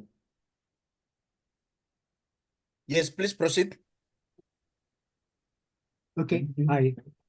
Can I make a short introduction, please? So we have our last speaker of our webinar today, but not the least one.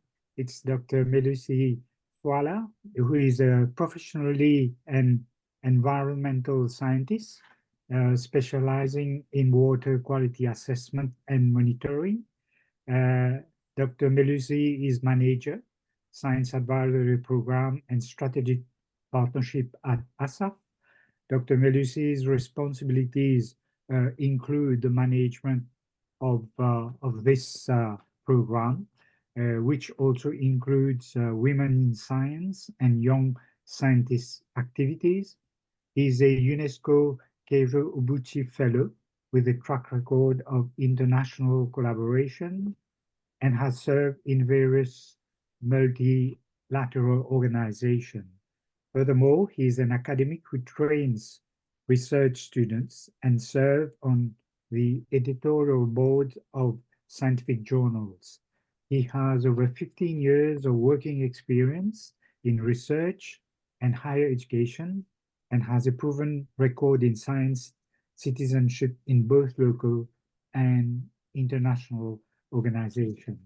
So with this short, I know, introduction, Dr. Melusi, I leave the floor to you for your presentation. Thank you, and thanks a lot, Dr. Samitali, colleagues, the leadership of the Mauritius Academy of Science and Technology, MAST, the MAST fellows who are also in attendance.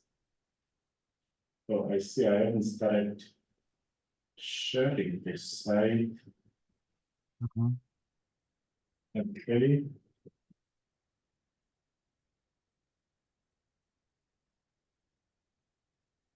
Is it fine? No, You need to put it on presentation mode, Dr. Melusi. Oh, okay. Susan, you may have to help me here with your mention. Okay. Let's take it out. Yeah, that's right.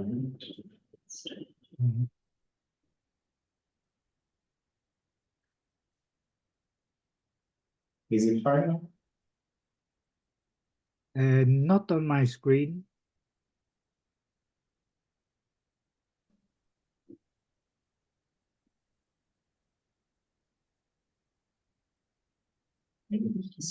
Maybe you need to take full screen.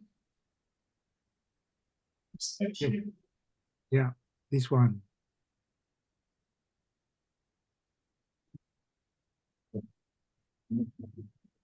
Yeah, slideshow. Let's see. No. No. No. Melusi, Yeah. do you mind if ever I share the screen and then you'll proceed while I'm Okay. you'll direct? Oh yeah, I think that you can do that, Kolani. Okay. Thank you, Kulani. Let's see. So I'll stop sharing.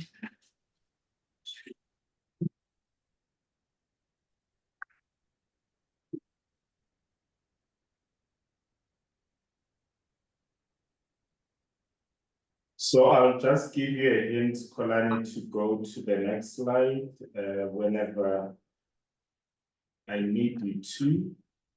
I hope I'm audible now, enough colleagues. Thanks a lot and apologies for that slight glitch. We're having computer issues here. So as you saw earlier on from my computer, there was no audio. So I ran to my colleague's machine here.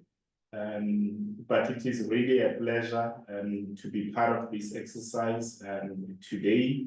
We really appreciate the invitation from MAST to this co-learning exercise. I think, at least for me, there's been a lot at least from our GYA two presentations, a lot that I've learned, which I think also can be infused into the approach of the Academy of Science of South Africa. But today, what I'll be focusing on is just the approach that we take when it comes to science advice from ASSAf. Obviously, the situation will differ from academy to academy, country to country, and even within a single country, you know, the nature of science advice that is needed and the time or the moment by which it is required will also differ. So there are those dynamics, but I just wanted to, as a starting point, that as the Academy of Science of South Africa, we draw this function from our mandate that we are given by an Act of Parliament. So we are a public institution established through an Act of Parliament.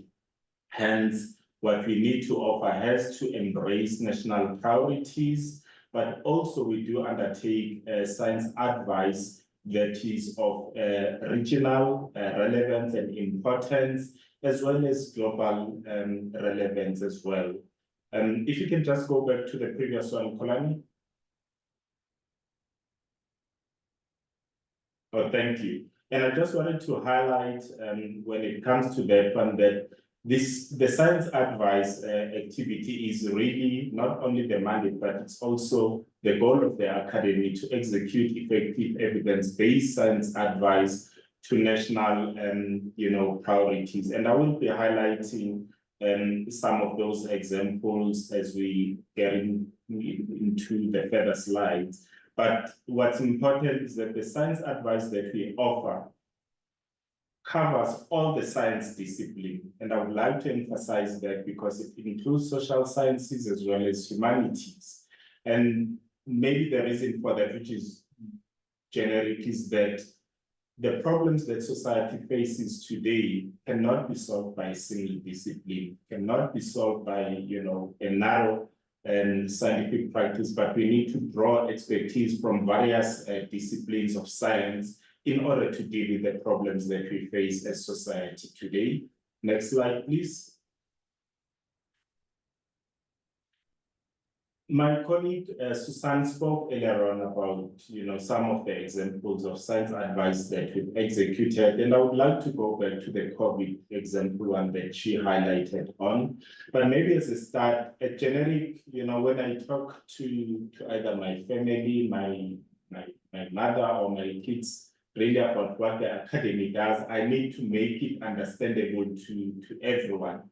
And although there are, definitions in peer-reviewed outputs, but if you think about these, simply talking about science advice, I think Susan spoke that it's not individual to individual, that is something that is important, but it is a collective interpretation and strategic packaging of the latest available scientific information by knowledge experts on a particular topic. And in this regard, we use an example, a recent example whereby 51 top scientists were brought together to advise the health minister on the country's approach to the COVID-19 pandemic.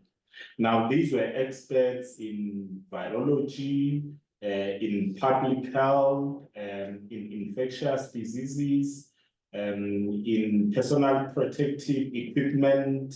And so there were different subgroups within this committee, but they were brought together to guide the country on the response. For example, what are the estimations in terms of the beds, the number of beds that are needed at hospitals, how we approach, the lockdowns that we had. South Africa had lockdowns from 1 up to 5, with 5 being the most stringent one. How do we move in between these different levels and what informs that? And they had to use the science evidence that was available at that time to inform, the country.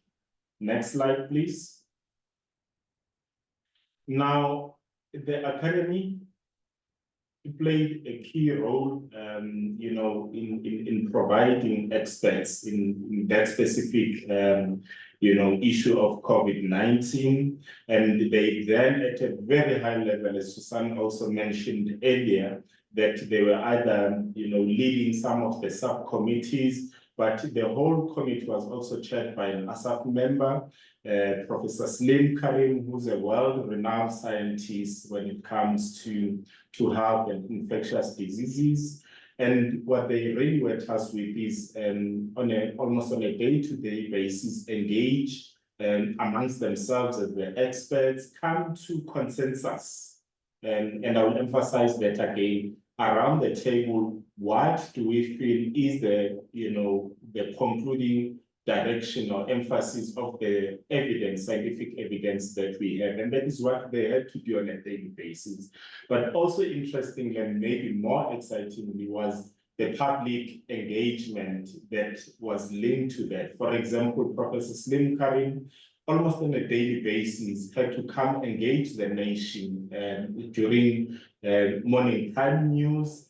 He had to field questions from the general members of society about what is this that we are dealing with when it comes to COVID-19, what is the science telling us at that time, and how do we respond. And we are fortunate that we are sitting here today to tell the story or to reflect on this. But when you think about it, we didn't have the full knowledge that we needed at that time to guide government and governments at large. But the latest information or the best available information at that time is what the scientists had to depend on. So it's not your optimal information that you will always have in order to offer science advice, but it is the best information at disposal at that time that can be utilized for science advice. And that is why we require, top-level experts to inform or guide us in terms of science advice. Next slide, please. So there's various formats that we adopt as ASSAf in executing or delivering our science advice, and I'll just mention those few. Obviously, I'll delve a bit more into consensus studies because that is the prime, that is the gold standard when it comes to science advice. But we do have policymaker booklets, and I just reflect on that example of that picture that is there. And maybe to respond to an earlier question as well, which was asked around, science diplomacy. This was really one example because in this example for a policymaker booklet, the academies from Cameroon, from Ghana, Kenya, Nigeria, Senegal, Uganda, as well as my own South Africa, it came around the table and looked at the data from each respective country and analyzed that and put together this document, which is advising policymakers on the approaches that we can use to reduce child mortality at birth. So that is a prime example of science diplomacy, but in this case, it was actually science diplomacy for policy making. We also use workshops amongst the examples and symposia where we gather experts on a particular topic and engage on what the latest available information tells us, what could be the approaches that could be undertaken. We also made policy commentaries. What that actually is about is when a policy either is being developed, there's commonly opportunities for public comments on policies when they are being developed. The academy can make submissions or make those commentaries at that time, or when the policy actually is out there, it's now being effected or published. Also, the academy is in a space to make those commentaries. Another example is statements which are really brief, a few pages. Sometimes it is actually a single page, whereby experts get around the table to respond to a particular, almost narrow topic, but providing an opinion based on their scientific, based on the scientific evidence that is available. Next slide, please. So as I mentioned earlier on, that consensus studies really are the prime, at least within ASSAf, that we look at when it comes to science advice, and because number one, they take a bit longer, to put together, but they also require a lot of experts in order to deliver a consensus study. And I'll just go into detail around that. But just to highlight some of these examples, some of the latest examples, and really how we end up undertaking science or consensus studies. Now, this example relates to the square kilometer array, which some of you may be aware that South Africa is amongst the privileged within a consortium to host this scientific breakthrough amongst other partners. We host this at a site in the Karoo region within South Africa, but to optimally operate the SKA requires that at least in close proximity of the site, there is narrowing of the radio frequency bandwidth. What essentially that does is that it limits internet connectivity, it limits also cell phone mobile connectivity for those areas that are around. And ASSAf was then requested to look at what options can then be adopted to now enable those communities where they've been restricted in terms of radio frequency bandwidth, what other measures can be put in place to allow them the connectivity that runs our daily lives today. We are connected today from various pockets of the world. It is through such internet connectivity. Another example, if you can just click, is a recent study on the peaceful applications of nuclear technology. Now, this was a commission study, and maybe to put an example on an earlier question, ASSAf was commissioned by the Department of Science and Innovation, as well as the Department of Minerals, Resources and Energy, to do an assessment of where we are as the country in terms of research, development and innovation concerning peaceful applications of nuclear technologies. Now, the study cross-cuts various applications from nuclear medicine to nuclear energy to food production, and also going to water and sustainability. And we had, working teams looking at each pocket of the applications of nuclear technology, and we'll reflect on that again later on. Next slide, please. And getting into moving further into the how do we actually undertake consensus studies? Now, within ASSAf, and I assume across various, academies, there are guidelines on SOP, standard operating procedures, on how you undertake a consensus study, which are rigid, they're not optional, you always need to follow them. And this is how we do it within ASSAf. I think, I'm not certain if you can still see the slides. I do not see them anymore. Can't see them anymore. Okay. I see Colin is coming back now. Okay, thank you. I hope we can all see on my side, at least I can see. So, yeah. Phase one, starting with the conceptualization of the study. It could be the concept comes from the client if it is a commissioned study, and it could be government, it could be business, or it could be any pocket of society which requires, scientific experts to unravel a certain topic. But also if it's internally, and it could either be proactive. By internal, I mean within ASSAf, it could either be proactive or reactive to a certain eventuality.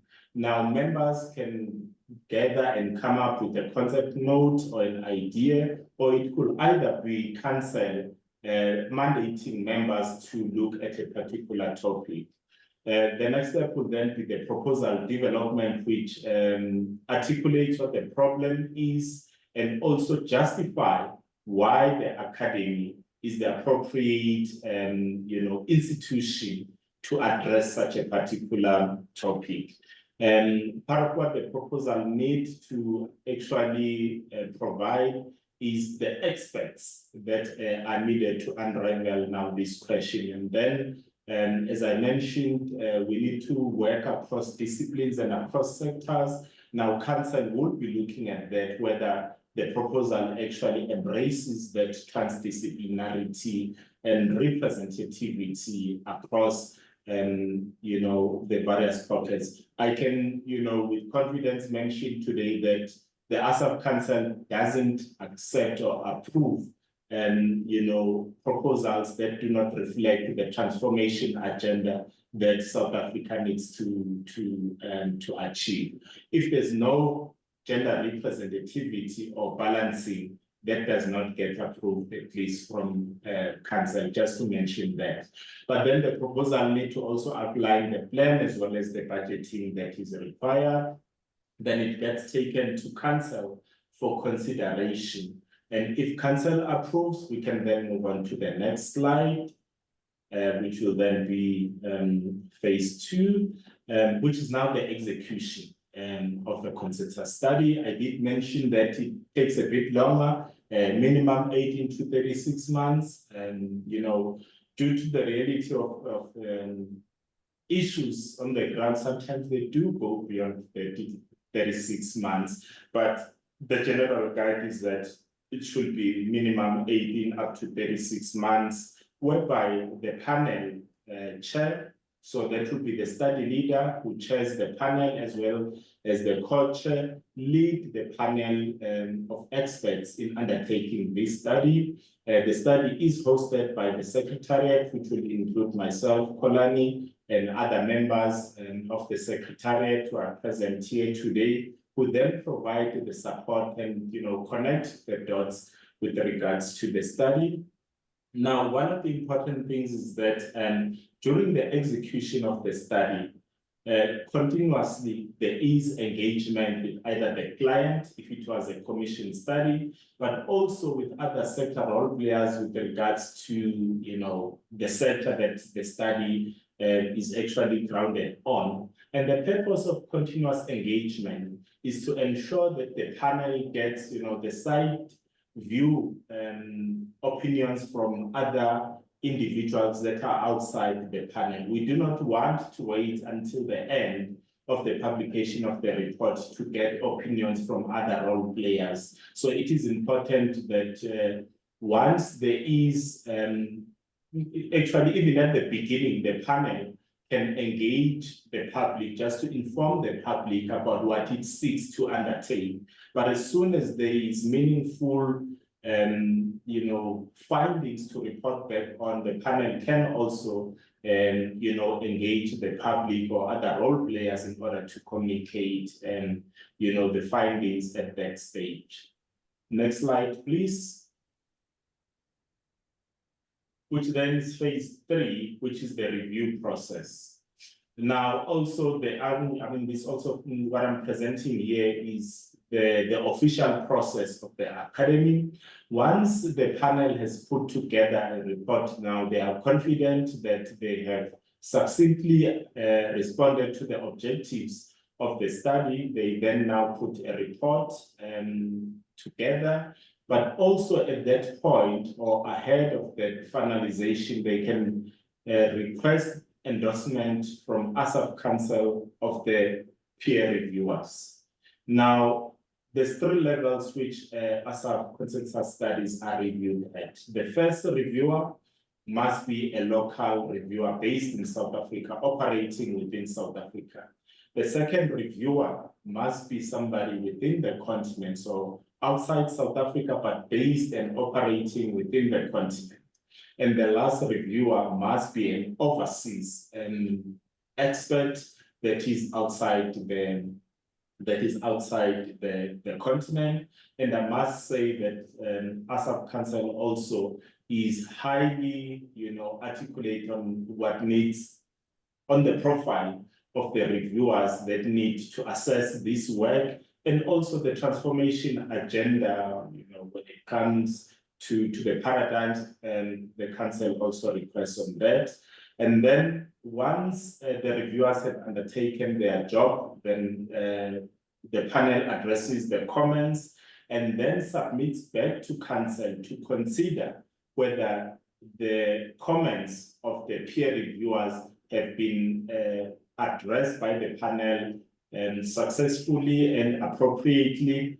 And after that, then council can, consider to approve,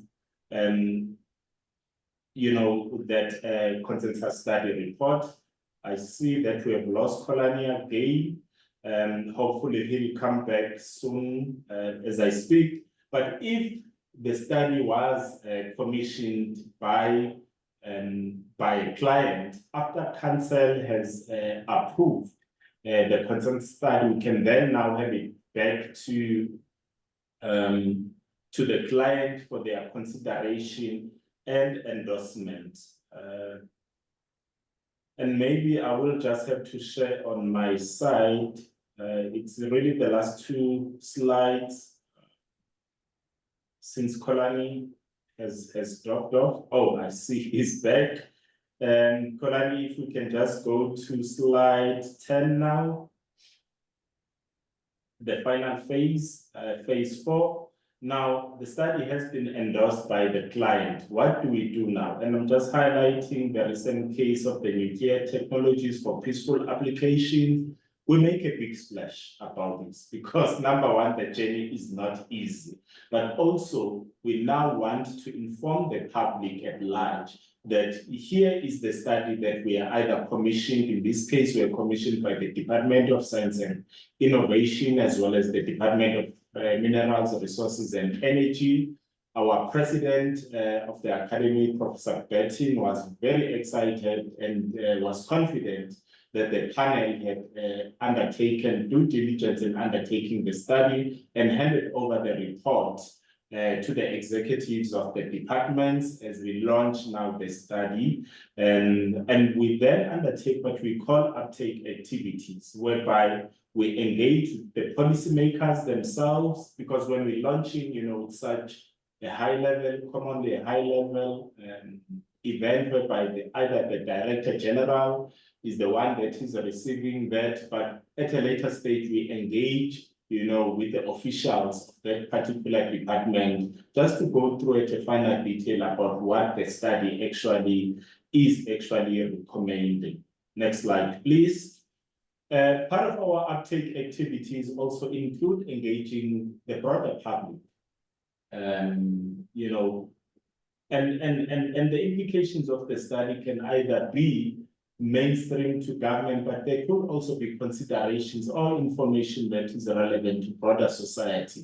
And if you think about it, at the end of the day, policy has got implications for the general public at large. So it is important that we engage the public in that regard, and also including or engaging other international experts, because by the fact that we publish the study doesn't mean we can put it nicely into our cupboard, but it is a working document whereby we should not only engage the client, but also further beyond, should there be a need to do so. And I like this slide because not only because there's a representation from the Mauritius Academy in that, hopefully you can see that, but there's also other, academies represented from the continent, from Kenya, Nigeria. And that is what we do because we request also further guidance from our continental counterparts with regards to our studies. Next slide, please. Just to highlight some examples of the currently ongoing consensus studies. The membership of the Academy is well endowed around the health discipline, so we tend to do quite a lot when it comes to the health discipline, because that's when we've got good muscle. But although we work across disciplines, you can see that at least at this moment, some of the studies are either hosted by the health standing committee, but I can assure you that we draw from the different pockets of the academy, for those studies. And that is something that the ASSAf Council also looks at, whether we do have cross-cutting representation within the academy in addressing a particular topic. So those are the latest ones that are currently ongoing, which we are hoping to complete this financial year. We've just started our financial year now in April, and it ends in March next year. And we're hoping that all of those will be completed by the end of this financial year. And with that, that is my last slide. I would like to thank you, Professor Santali, for the opportunity, as well as MAST for the invitation for us to come together on this, as well as the support that we've been provided by the EAP and our mother body within the continent, MAST. Thank you. Oh, thank you very much, Dr. Merusi.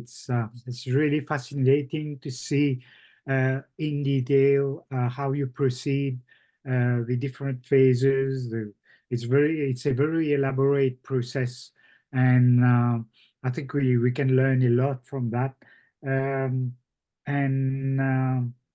Do you, a question I could ask you immediately is that, do all the studies have got to follow that process, or some of them could be, let's say you could have a shortcut, or have less elaborate, step-by-step procedure being followed? Thank you, Professor. Yes, if it is a consensus study, it has to follow that process.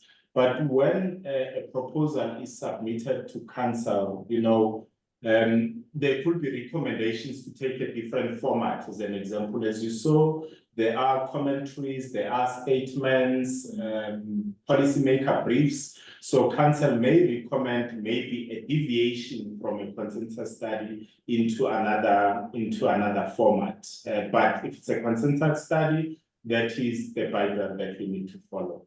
Thank you. Thank you. Do participants have any question for Dr. Melusi? Any questions? No? Yusuf, would you? Yes, Chair, yeah. Yes. I know that ASSAf has been very successful for two reasons in providing policy advice to government. The first one, it was established as an act of parliament. And the second one is that it has as its mandate to give advice, to give evidence-based science advice to government and other stakeholders. Well, maybe I will try to lump 2 or 3 questions together. The first one is, can ASSAf assume total independence and autonomy by being funded by government in providing advice and otherwise? And secondly, yeah, okay, I'll stop there because I have quite a few questions linked to that one. Thank you. Thank you. Thank you, Prof. Yusuf. If I can respond to that, Prof. Samtali. Yes, as you've mentioned that, yes, we are established through an act of parliament, and our funding comes through the Department of Science and Innovation. But the autonomy of the academy, firstly, is ensured by that act of parliament, which actually outlines the governance structure. We've got a board, the council, which is the highest decision-making body of the academy. So that at least ensures that there is robustness within the academic governance and structures.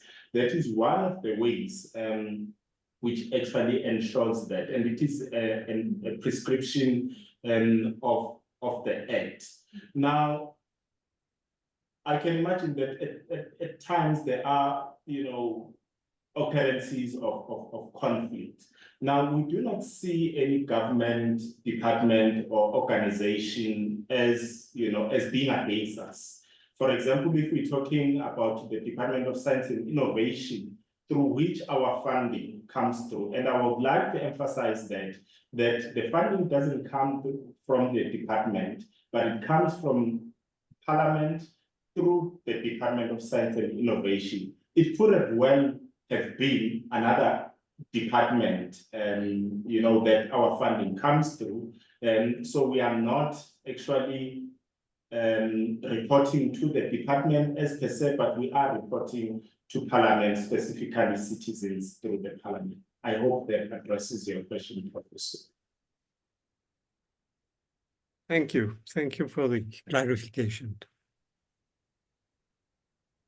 Okay, Yusuf. So you don't have any additional question linked to that, Yusuf? Yes,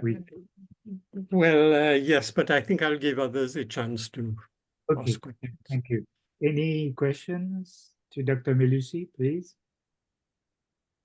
And maybe, Prof, if you can just allow me to add one last remark, is something which I didn't touch through Mike, is that science advice we execute it through partnerships. It's not just the academy alone that does that, but through the journey, not only in consensus studies, but the life of the academy should not only be with academia.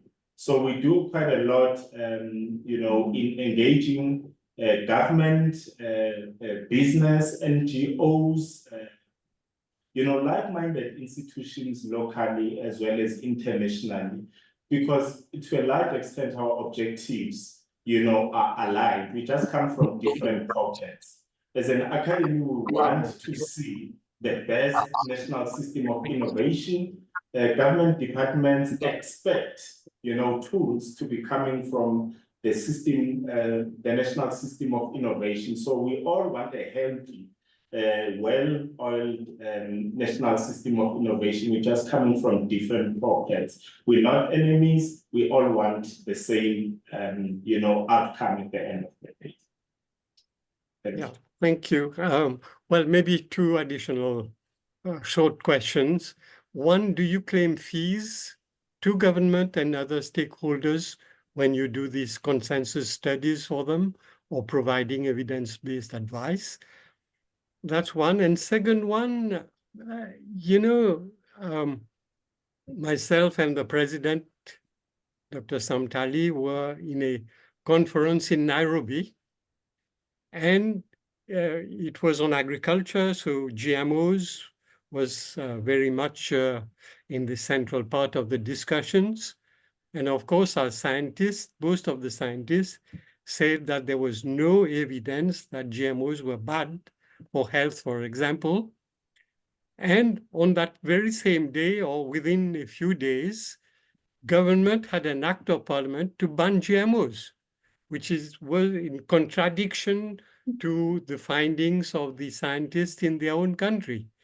So where there was that conflict between the scientists and government, is that likely to happen in South Africa, or you always come to some consensus?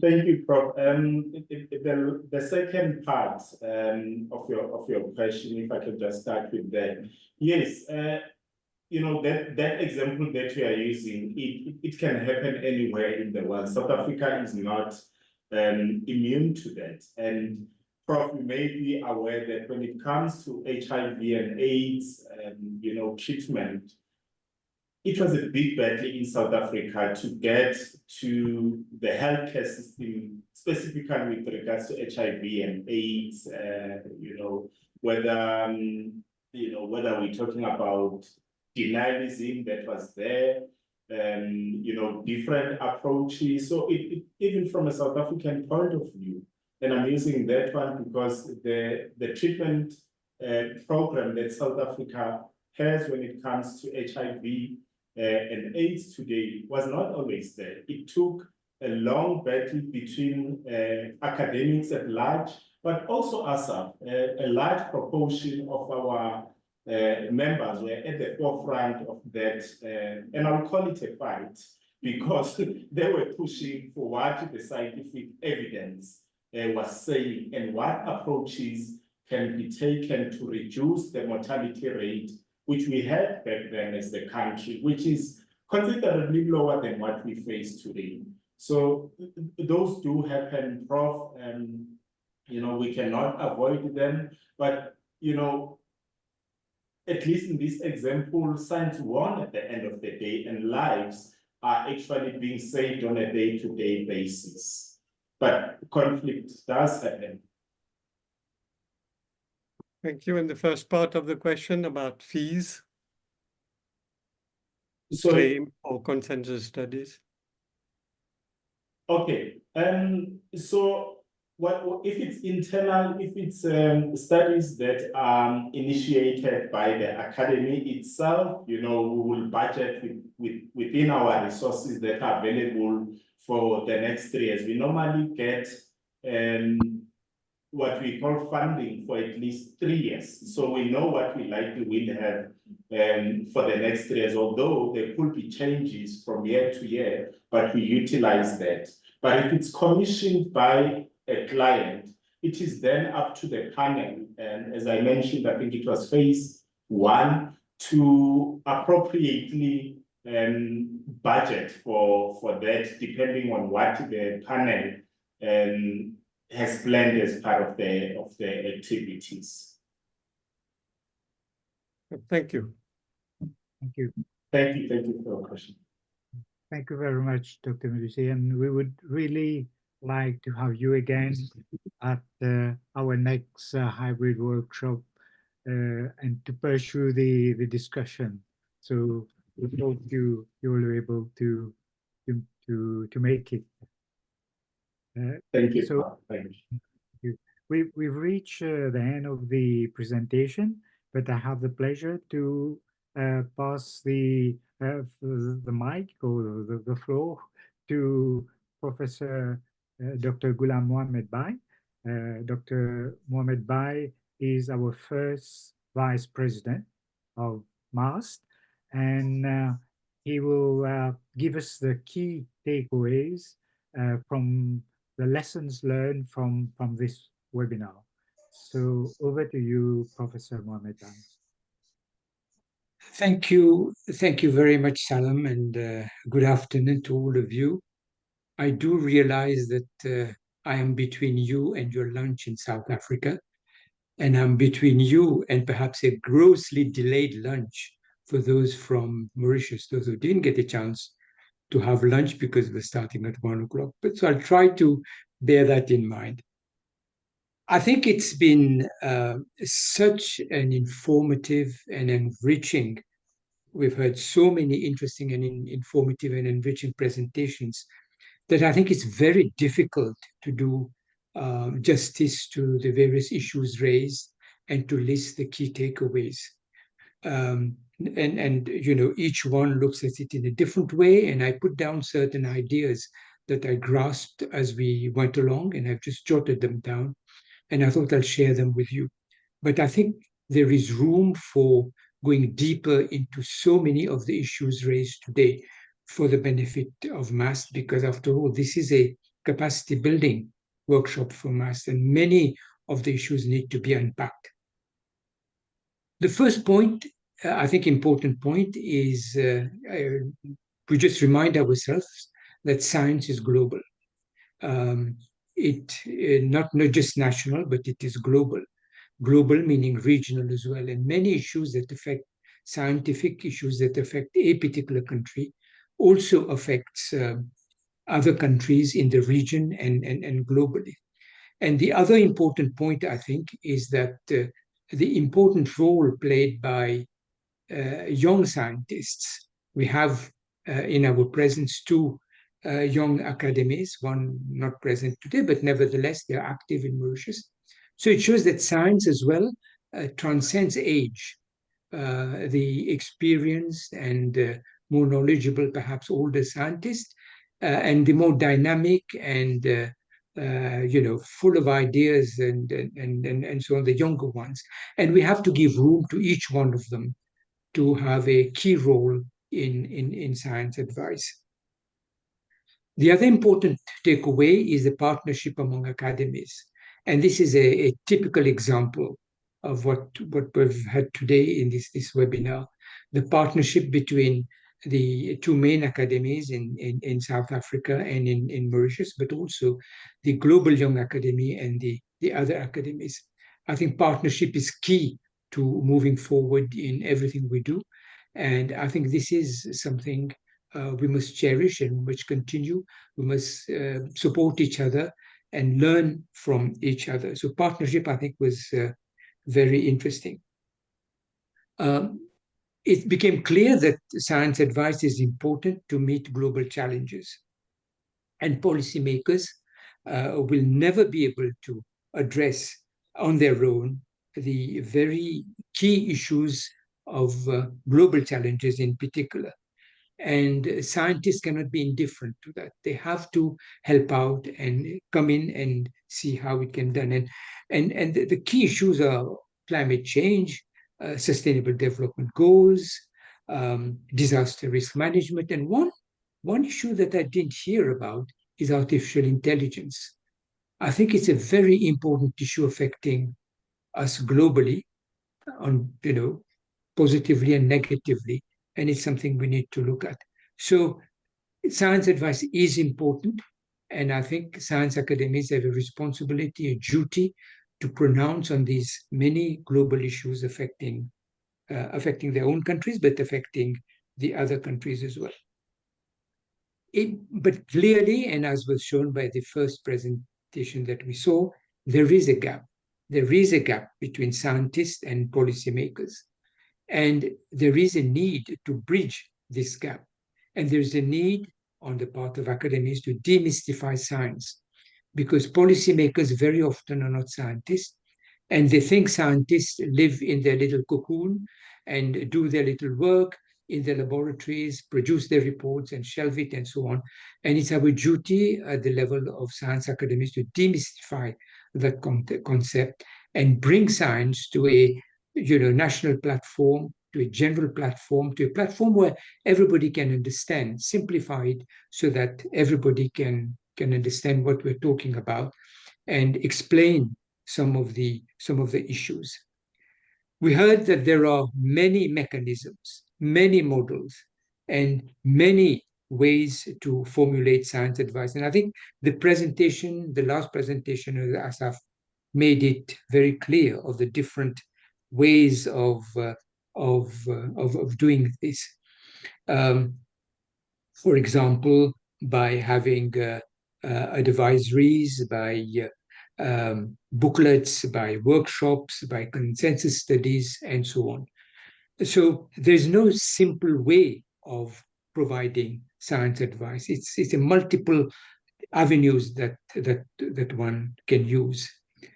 But in providing that advice, I think 2 points that I grasped immediately was the need to have trust and the need to have engagement.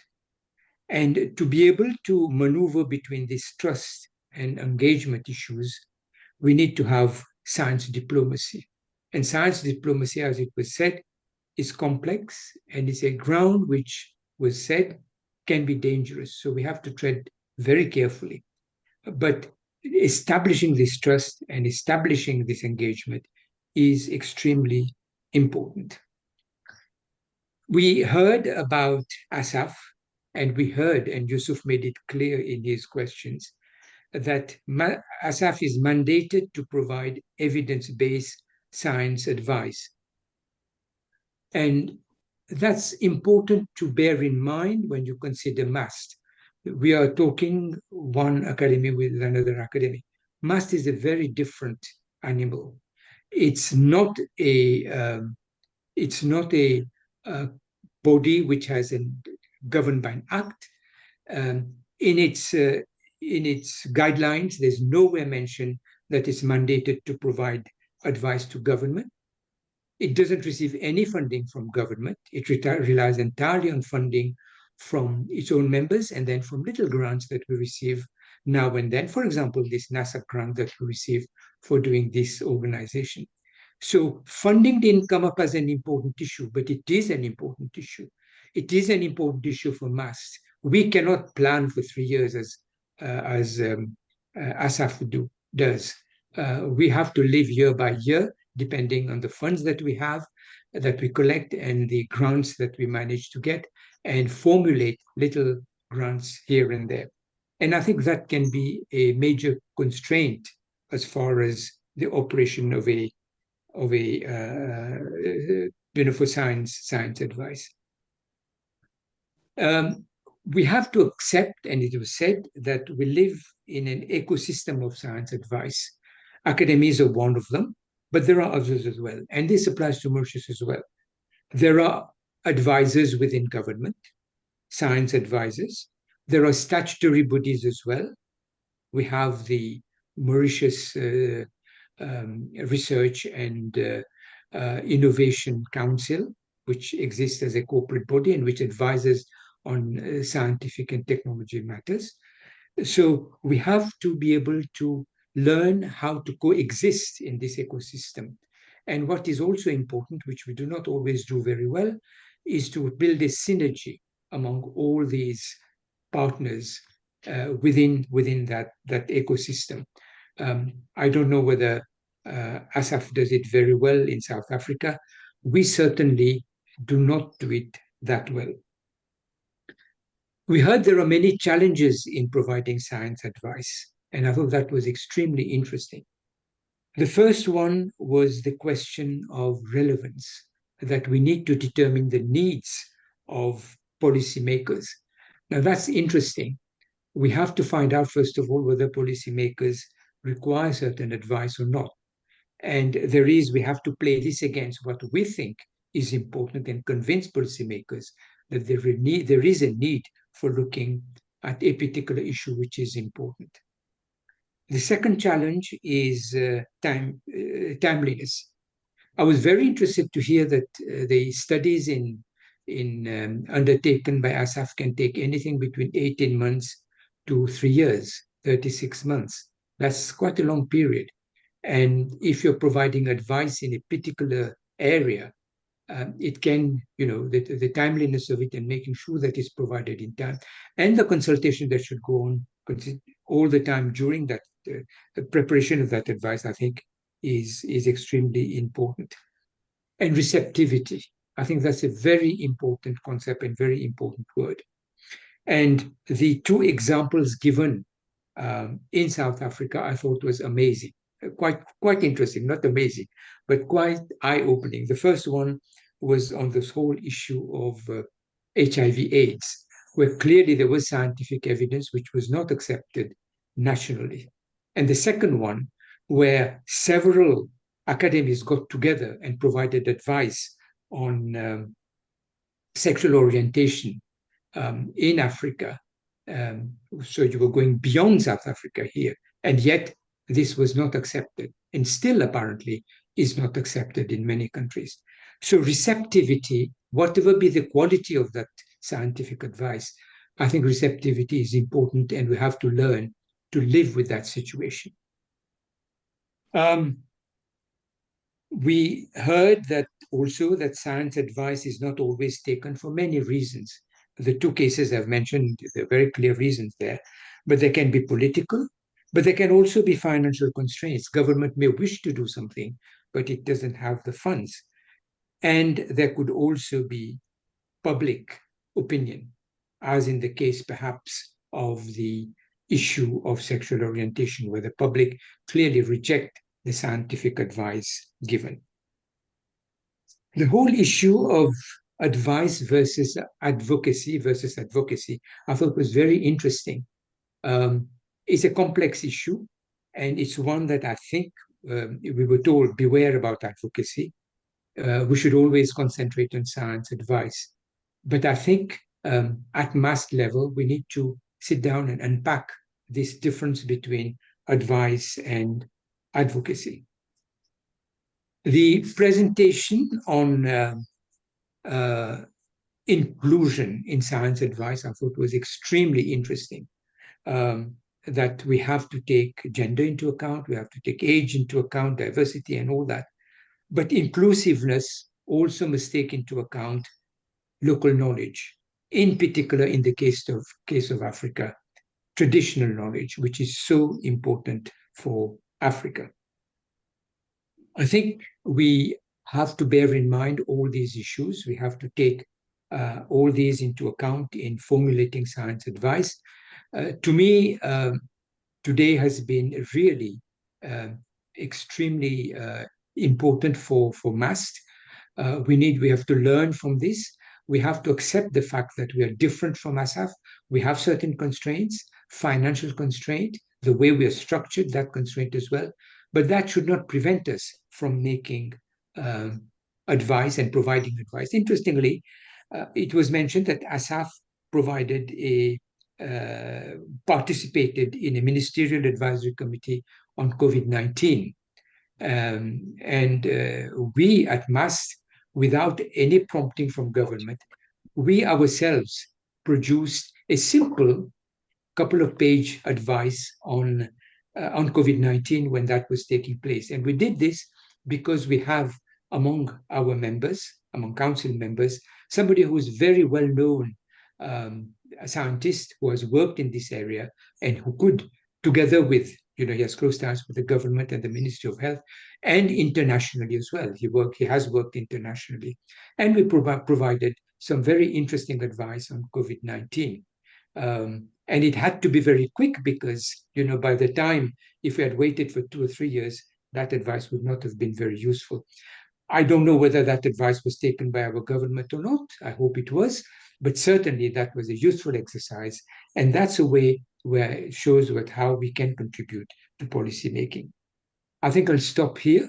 As I said, I'm sure I haven't captured every one of the very, very, very important points made during this presentation, but I hope I've captured a few things, and I hope we, MAST members who are present and participating today, have learned from this, and we really sincerely hope that we continue this collaboration, regional collaboration of academies to learn from each other and to carry on the important work that science advice can make.